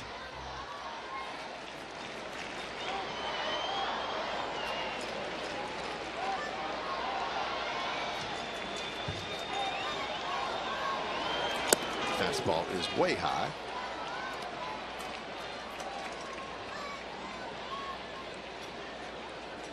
The A's will not play any more Eastern Division teams after this weekend.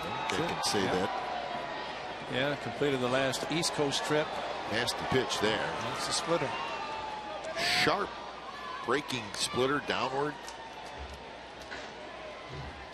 So 2 outs. That's a tough pitch. Watch this ball go down. Now batting center fielder, number 1, Billy Burns. Going back shaking his head was Marcus Semien, and this is the old the bridge pitcher, if you will, the guy who tries to get to the setup and the closer. And Jake McGee's out for the season. He's one of the disabled list. Another loss. Yeah, it's a tough lefty that's missing out of their bullpen.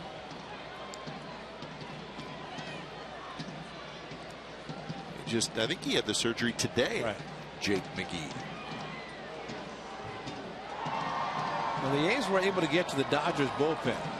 That was after Kershaw went 7 in a similarly tight game. Of course, A.J. Ellis hit the 3-run home run to give what looked like Kershaw a chance to win, but A's came back, tied it, won in extra innings. And Drew Smyly pitched great for 5 innings, and after getting a couple runners on in the 6th, he's out of the game.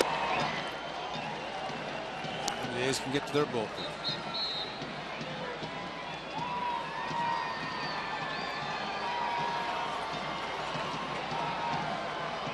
So 2-1 to Burns, who has popped out, grounded out, and struck out. And now it's 2-2.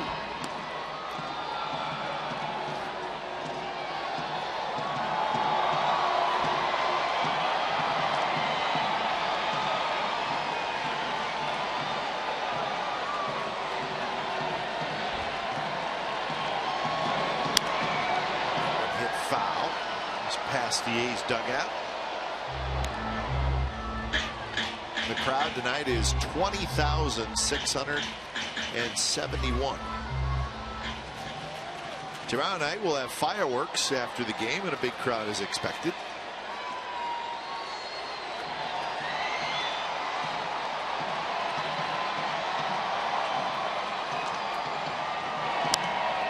Another foul ball.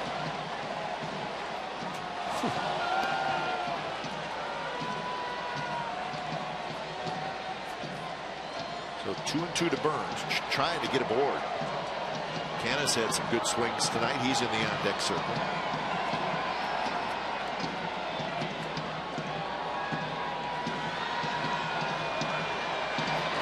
And he got him, and that looked like the splitter. So, a couple of strikeouts for Gomes, so he has a good 7th inning, and we're through 7. Still, Rays 1, A's nothing.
Fans, you can look like Sonny Gray and Eric Sogard with your very own striped socks backpack presented by Chevron Techron and Advantage Credit Card. Monday, September the 7th, 15,000 fans will receive this stylish backpack modeled after the preferred footwear of Sonny and Sogi. Get your Labor Day tickets at athletics.com/tickets or by calling 877-493-BALL.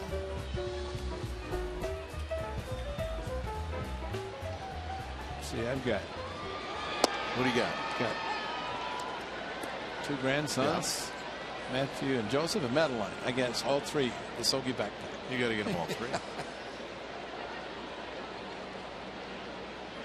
You can't just get one of anything. You're in 3 of everything mode. You know, the Rays may go to that too with the Archer, Chris Archer. They could. Stripes. Valencia slides to his right, throws in time, and Longoria is 0 for 4.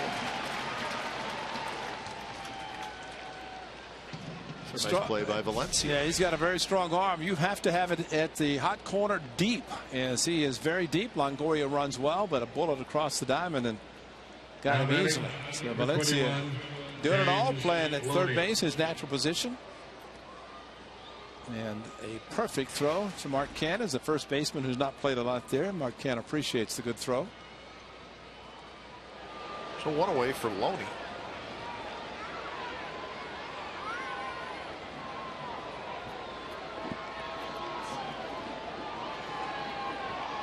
First pitch to Loney. The Venditti slider is in there for a strike. Justin Smoke just homered for the Blue Jays. It's now 7-1 Jays over the Angels. Game in the 7th inning. And a quick 0-2.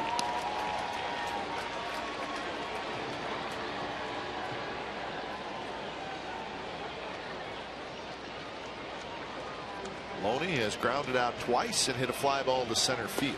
Lays off that slider, so 3 straight sliders from Venditti.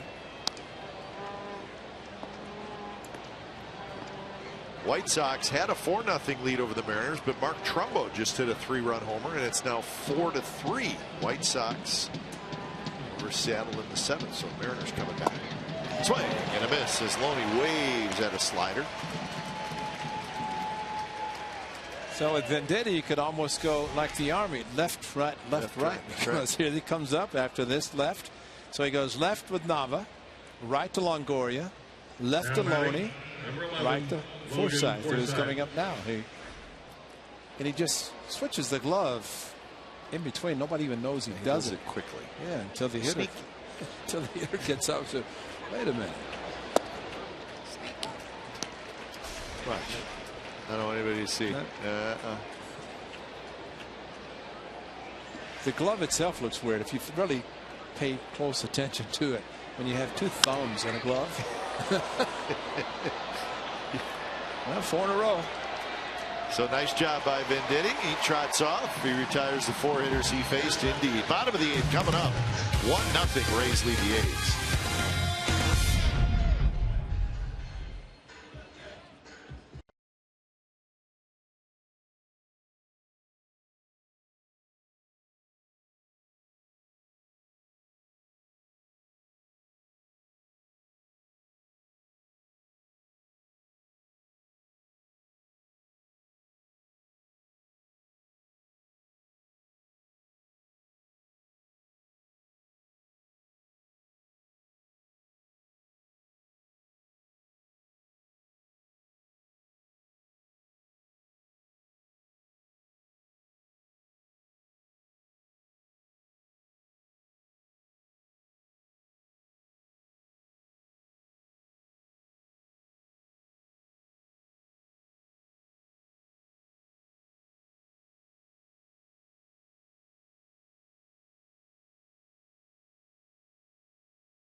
This game summary brought to you by your local Toyota dealers. 1-6-0 for the Rays, 0-7-1 for the Athletics.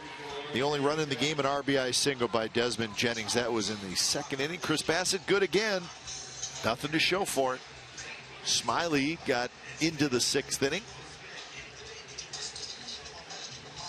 So 2 more chances for the Athletics as it is the bottom of the 8th. And it's a new pitcher. As the Rays go back to their bullpen, Steve Jeltz comes in. And it's time for change. Think Speedy Oil Change and Tune-Up. Your oil change, tune-up, and smog experts. So Jeltz comes in. He's been a workhorse. 59 appearances now. And he'll face Canna, Valencia, and Fegley, 3 right-handed hitters.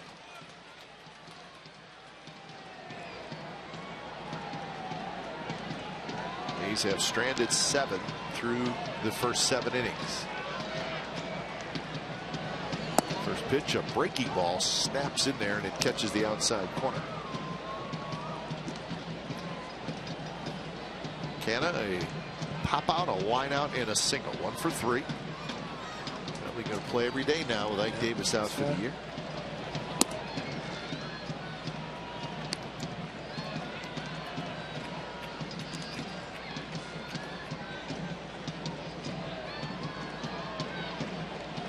There's a lefty in the bullpen for the Rays, Cedeno.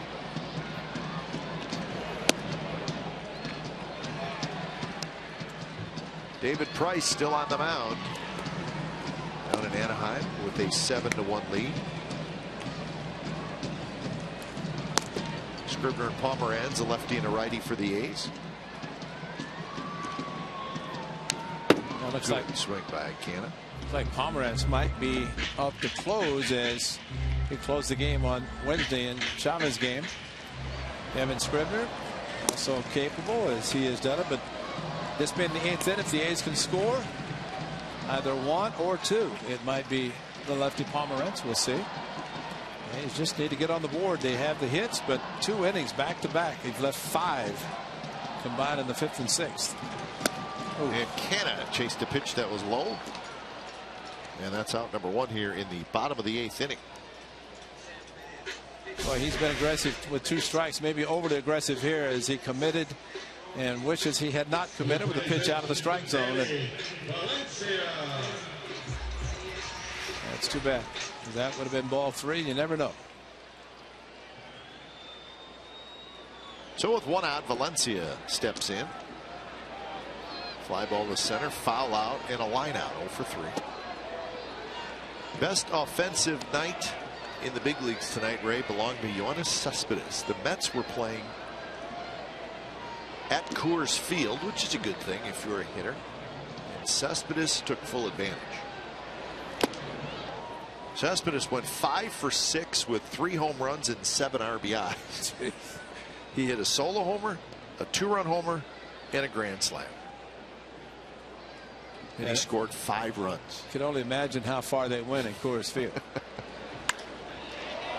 Hit to right, but playable for Nava, who backs up, and Nava has it, and that's the second out. It's hard to believe, too, Ray. You talked a little bit about the Dodgers, who are still in first place. But how about the Washington Nationals? The Washington Nationals lost again today, 10-3 at home to Milwaukee. They are now 60-61. Hard to believe. And they're 5 games behind the Mets in the division. And they have to win the division because the Central is. Yeah, they're out in the wild card. Yeah, I mean, that's going to be 3 teams probably in the Central of the National League, or at least right now the way it stands. Okay, it could change the last 5 weeks of the season. Max Scherzer, who of course signed that big contract, and he's had a little bit of a rough patch lately, but I looked at he's 11-10. Yeah. Well, you have to wonder about their manager, Matt Williams. I got to believe, as much as we all like Matt, he's in trouble. Yeah. Unfortunately. Well, with the expectations, and you sign a pitcher to the contract that they gave Max Scherzer. And it's too bad, but it just does not guarantee when you pay all the money for players that it's a lock to win. Just ask the Dodgers.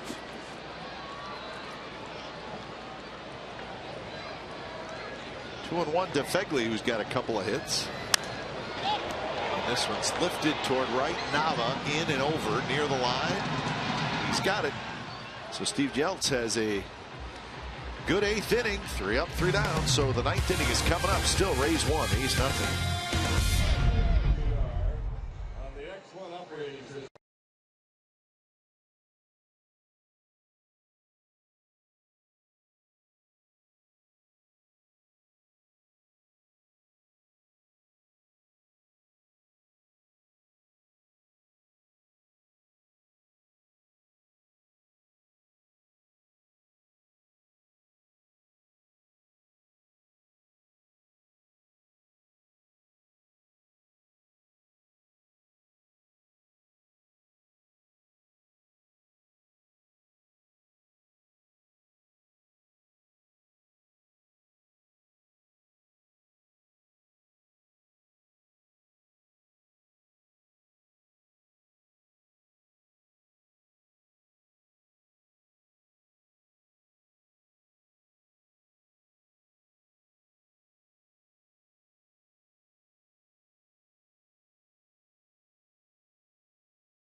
Brought to you by Toyota, the full-line automaker with the longest-lasting vehicles in America. Toyota, let's go places. By Xfinity, home of the most to live sports. And by Black Bear Diner, feed your inner bear.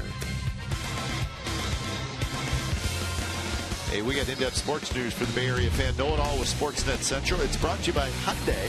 and it's tonight at 10:30, and it's over on our sister station, Comcast Sportsnet Bay Area. All the highlights of our A's-Rays game. Get you ready for the 49ers and the Cowboys Sunday at Levi Stadium. Exhibition football, and the Cal recruits are in Australia. It's Cal basketball. Cal basketball had a terrific recruiting class this past offseason, and those guys are in Australia right now. Matt Freed's going to take care of it on his own tonight. Ninth inning. A's trailing 1-0, and Evan Scribner will try to keep it that way. When it's time for change, think Speedy Oil Change and Tune-Up.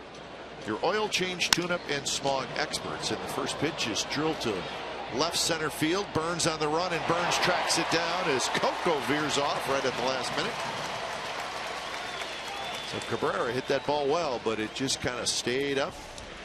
That's exactly what Billy Burns needs to do. Take charge. He's a center fielder. You have another center fielder playing left, and the ball slicing into the gap, and for Billy Burns, go for it. It's all yours. And Coco, now the left fielder does peel off. Billy said, I got it. He does. And the more he takes charge in center field, the better he's going to be. And that time he did, and took the potential extra bases away from Cabrera.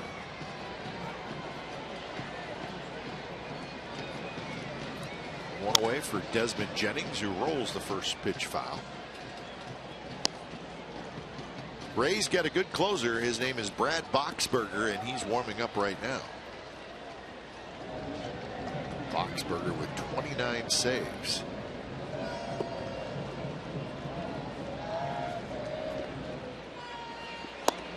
Good pitch by Scribner, but called the ball. Scribner looked in for just a split second, thought it was a strike.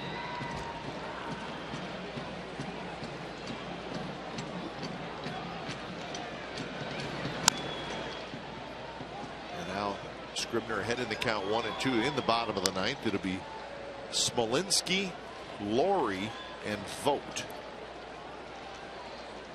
If anybody were to get on, Coco Crisp.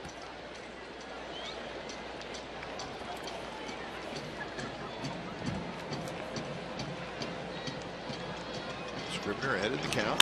High fastball is hit deep to left, down the line, and gone. Plenty of distance. It was just a matter of fair or foul, and it hugged right around the foul pole. So the Rays get a big insurance run. It's 2-0. You don't even want to tell how many home runs that is for him, do you?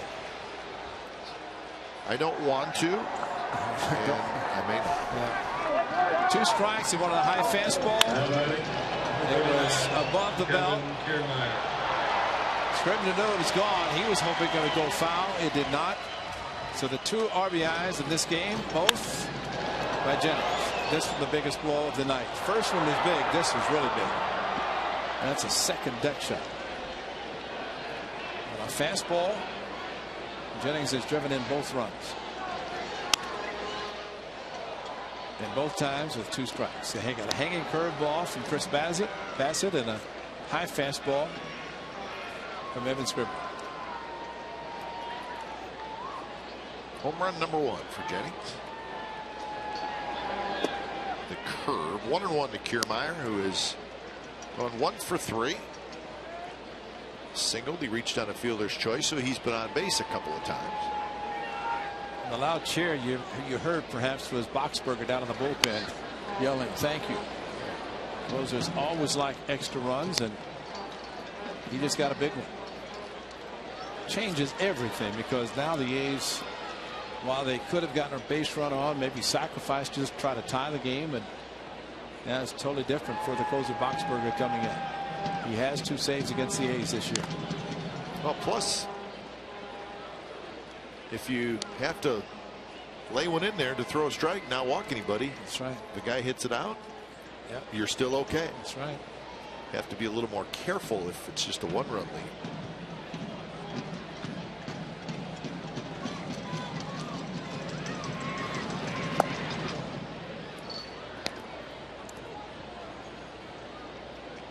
Casale, the on-deck hitter.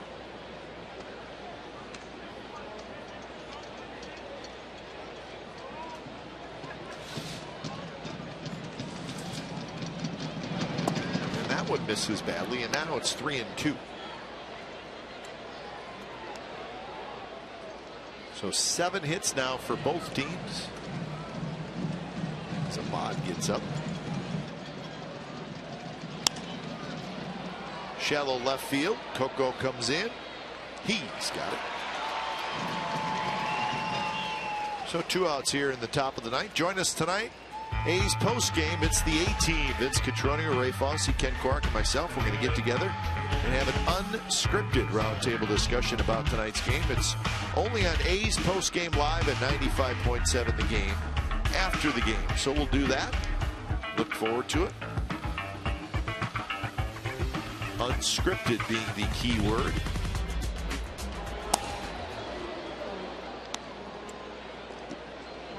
Kurt Casale is the hitter. Casale has grounded out, walked, and doubled.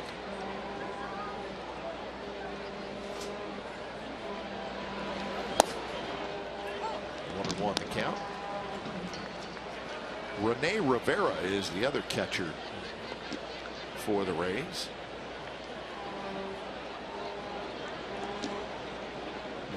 Rivera does the bigger share of the catching.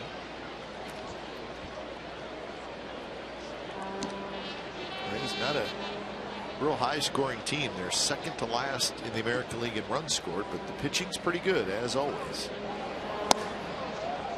And they win a fair amount of games like this. But they had a late game in Houston last night. Some of them got in about 3 o'clock this morning, and so similar to what the A's did flying back from Baltimore.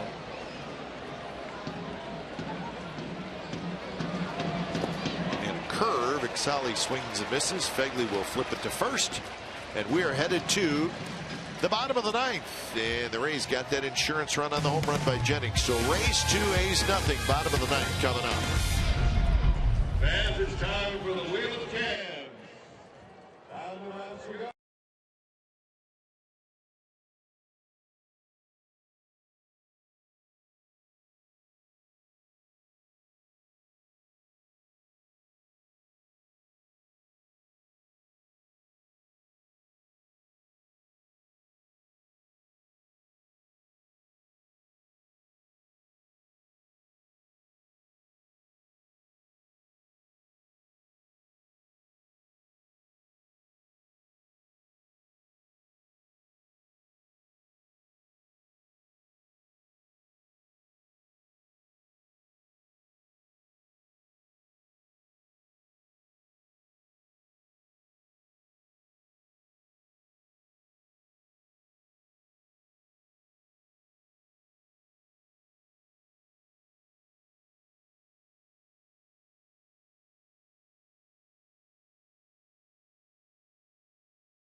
Jennings, hanging curveball, second inning, scored the first run.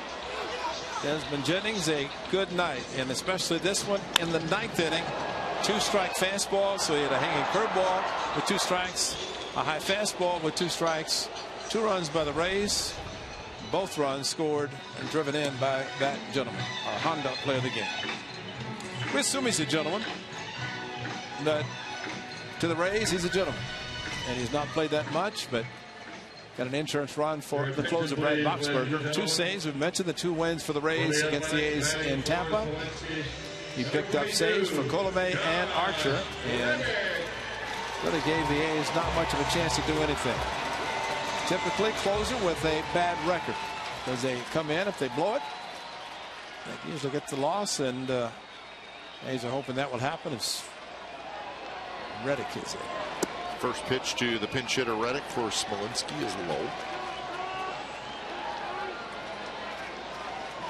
So Reddick, Laurie, and Vogt are your scheduled hitters. And now it's 2-0.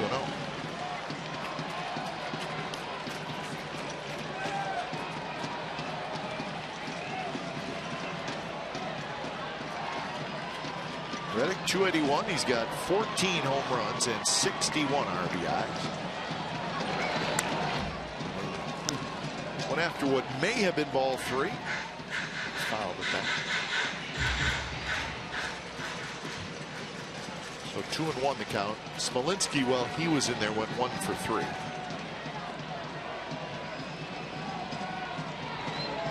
And that's a nasty pitch, and it's 2-2. Boxberger has not had a good week. He gave up a walk-off home run to Marwin Gonzalez on Tuesday in Houston. Then on Wednesday he blew the save. So he's had a tough week, but second in the league in saves.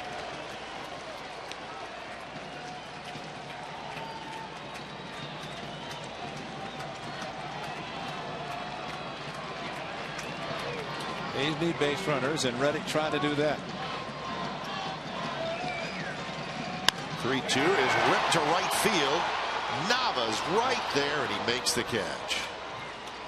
It's almost like he's playing no doubles, as deep as he was playing. With the 1-run lead, that's one thing, but not with 2. But playing deep, and Reddick got the changeup, floated in, stayed on it, and crushed it. But too much of a line drive and too much to the outfielder playing very deep. Nava just a few steps to his right. See, he's accustomed playing at Fenway Park, where it's 900 feet to right field. Get it? Yeah, get it all. Rays have had a handful of line drive outs in this ball game.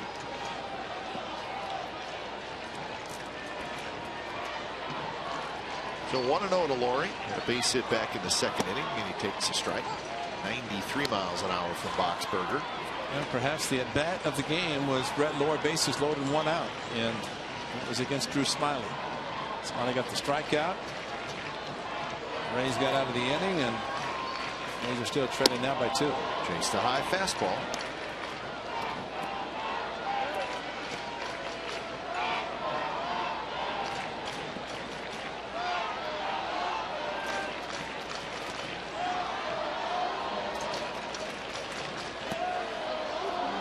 Interesting. Boxberger came to the Rays from the San Diego Padres in a trade in January of last year. It was the Jesse Hahn trade. That's right. In the hole, Cabrera has it, spins around, his throw not nearly in time, and the A's have a base runner. It's the tying run to the plate, and it'll be Stephen Vogt. So a couple of hits tonight for Laurie. You want to see somebody run hard? It was Brett Laurie, and Cabrera, great play. Laurie's past the bag before the ball gets there. Brett Laurie does not half-step anything to first base. Runs hard, runs through the bag, and keeps running to say hello to the guys down the bullpen. That's the way you play the game.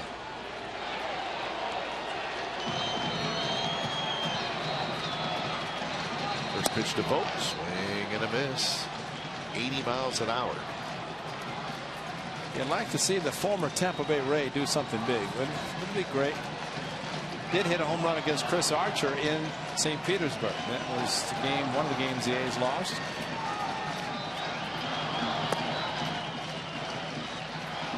Vogt pinch hit in the 6th inning and popped out to short. That came with the bases loaded.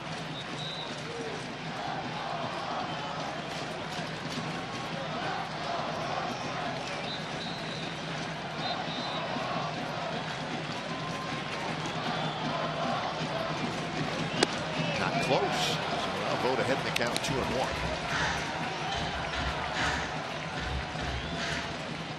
Pomeranz throwing in the A's bullpen just in case.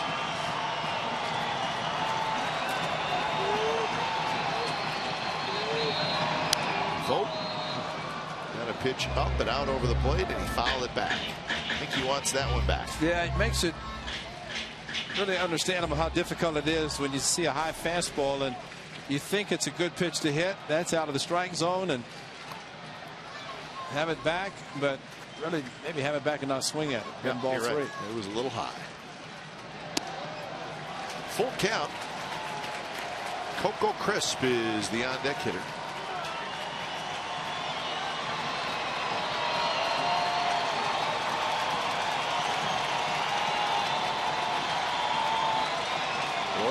with the lead, and the pitch is lined to center. That's a base hit. Murray to second, and the A's have 2 on and 1 out with Coco coming up. And it's going to be a pinch runner for Stephen Vogt. Sam Fuld is going to run for him, but what a great swing. Stephen Vogt stayed back as well as you expect. Watch him stay back, change up, maybe the same pitch that he knew he was going to get. And he got it and stayed back and to left center with a great swing. Reddick got to change up 3-2, and Stephen Vogt, that's what good hitters do. They'll pay attention how hitters are pitched in front of them. And for him to hit the ball as well as he did, he had to be looking for it. And made a great pass at it with a big hit.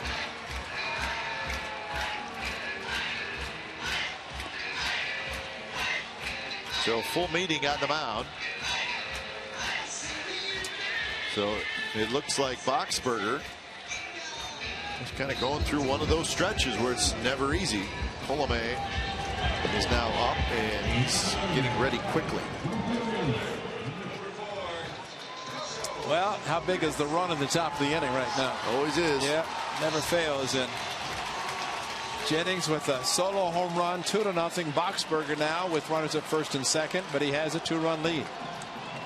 Speed at first and Sam Fuld. They'll play Coco DePaul with a shift.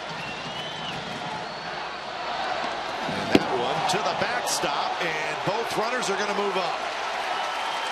Now the tying runs are in scoring position, and Boxberger seems to be all over the place. Well, Casale's done a great job tonight, but this is impossible, and tried to backhand it, almost hit Coco on the foot, but overthrew the slider, and that's a big time overthrow, and no chance for Casale to get to the ball. Couldn't backhand, definitely couldn't get his body in front of it, and the former catcher Kevin Cash, now manager, understanding completely. So 1-0 to Coco Crisp. Good take, and now it's 2-0. Marcus Semien, the right hand of the on-deck circle. Coco is the potential go-ahead run, but infield would concede a run playing back. Well, he drops that changeup in there, and it's 2-1. He likes his changeup. It's like a screwball. See, I don't know that he's interested in really pitching to Coco, even though Coco's not played a lot this season.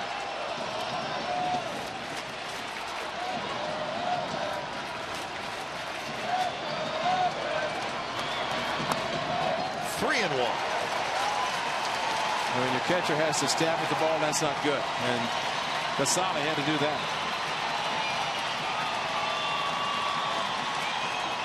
Let's see if he throws a 3-1 changeup. That's the pitch he likes to throw.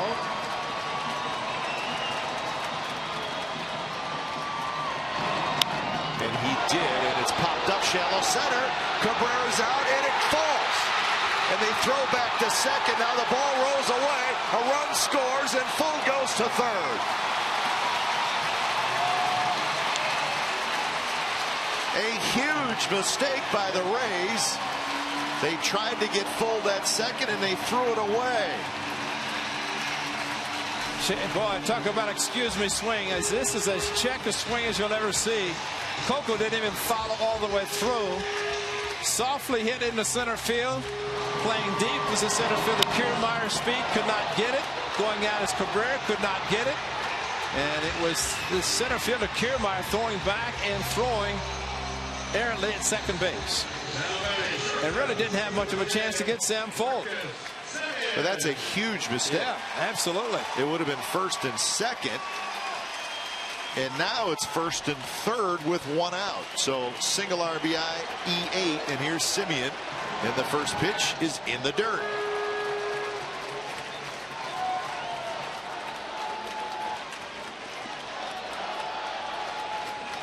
Five walk-off losses this season, and Boxberger's working himself toward another one.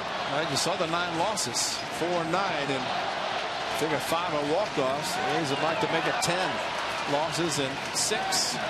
Marcus Semien, a big at bat. Coco runs, and the call is a strike, but Coco makes it standing up. And they were not even thinking about throwing him out. they were giving him second base, which is, to me, a shock. Takes away a force. They have to bring the infield in.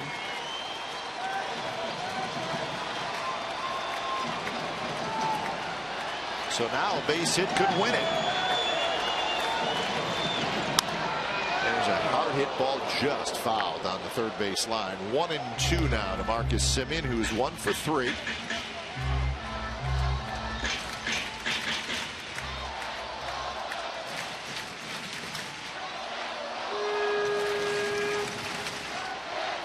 Forsythe, the second baseman, now has walked over to the other side of the infield. 1-2 pitch, swing and a miss. He struck him out. Fastball up and away, and Semien missed it, and a huge strikeout for Boxberger. They wanted up high, got it, and outside, and just kept running on it. Billy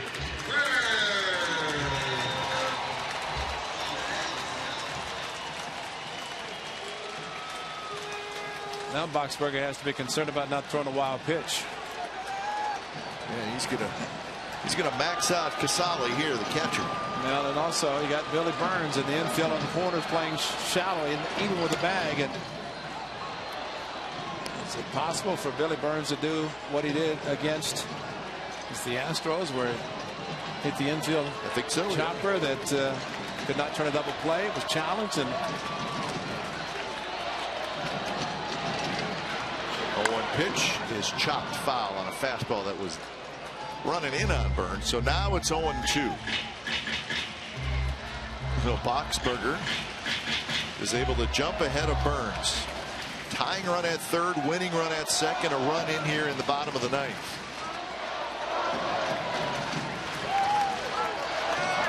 Outfield very shallow, pulled around toward left. 0-2 pitch is tapped foul toward Longoria. Hang in there, Billy.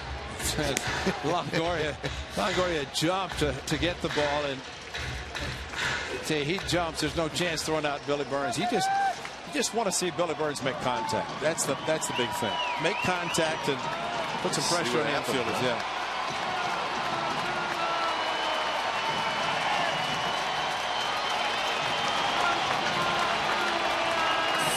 Pitch of the inning for Boxberger. Now he steps off and then steps back out.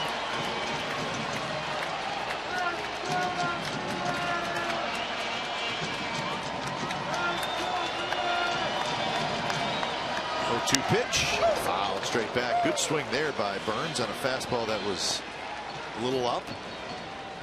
And we're talking an infield hit if Billy Burns can make contact. Pitch up, and he does make contact straight back, but the ball to the outfield, it's a game winner. So the important thing is contact. Fouls that one left side, hanging in there. Fold is at third, Crisp at second.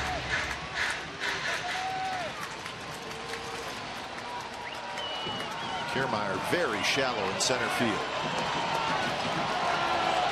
0-2 pitch, reached for and hit softly right over the A's dugout. Spoiled a pretty good pitch there. So pitch number 7 of the at-bat coming up.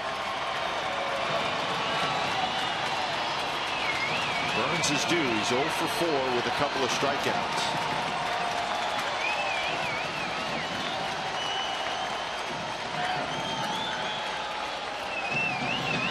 0-2 pitch is hit in the air to left field.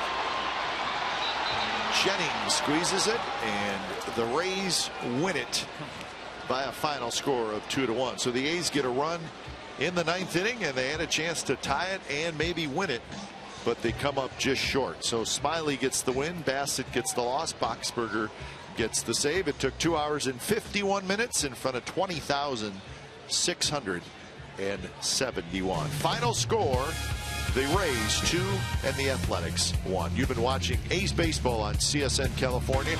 It's all part of the NBC Sports Group. Don't go away. A's Postgame Live with Mindy Bach and Shooty Babbitt starts right now.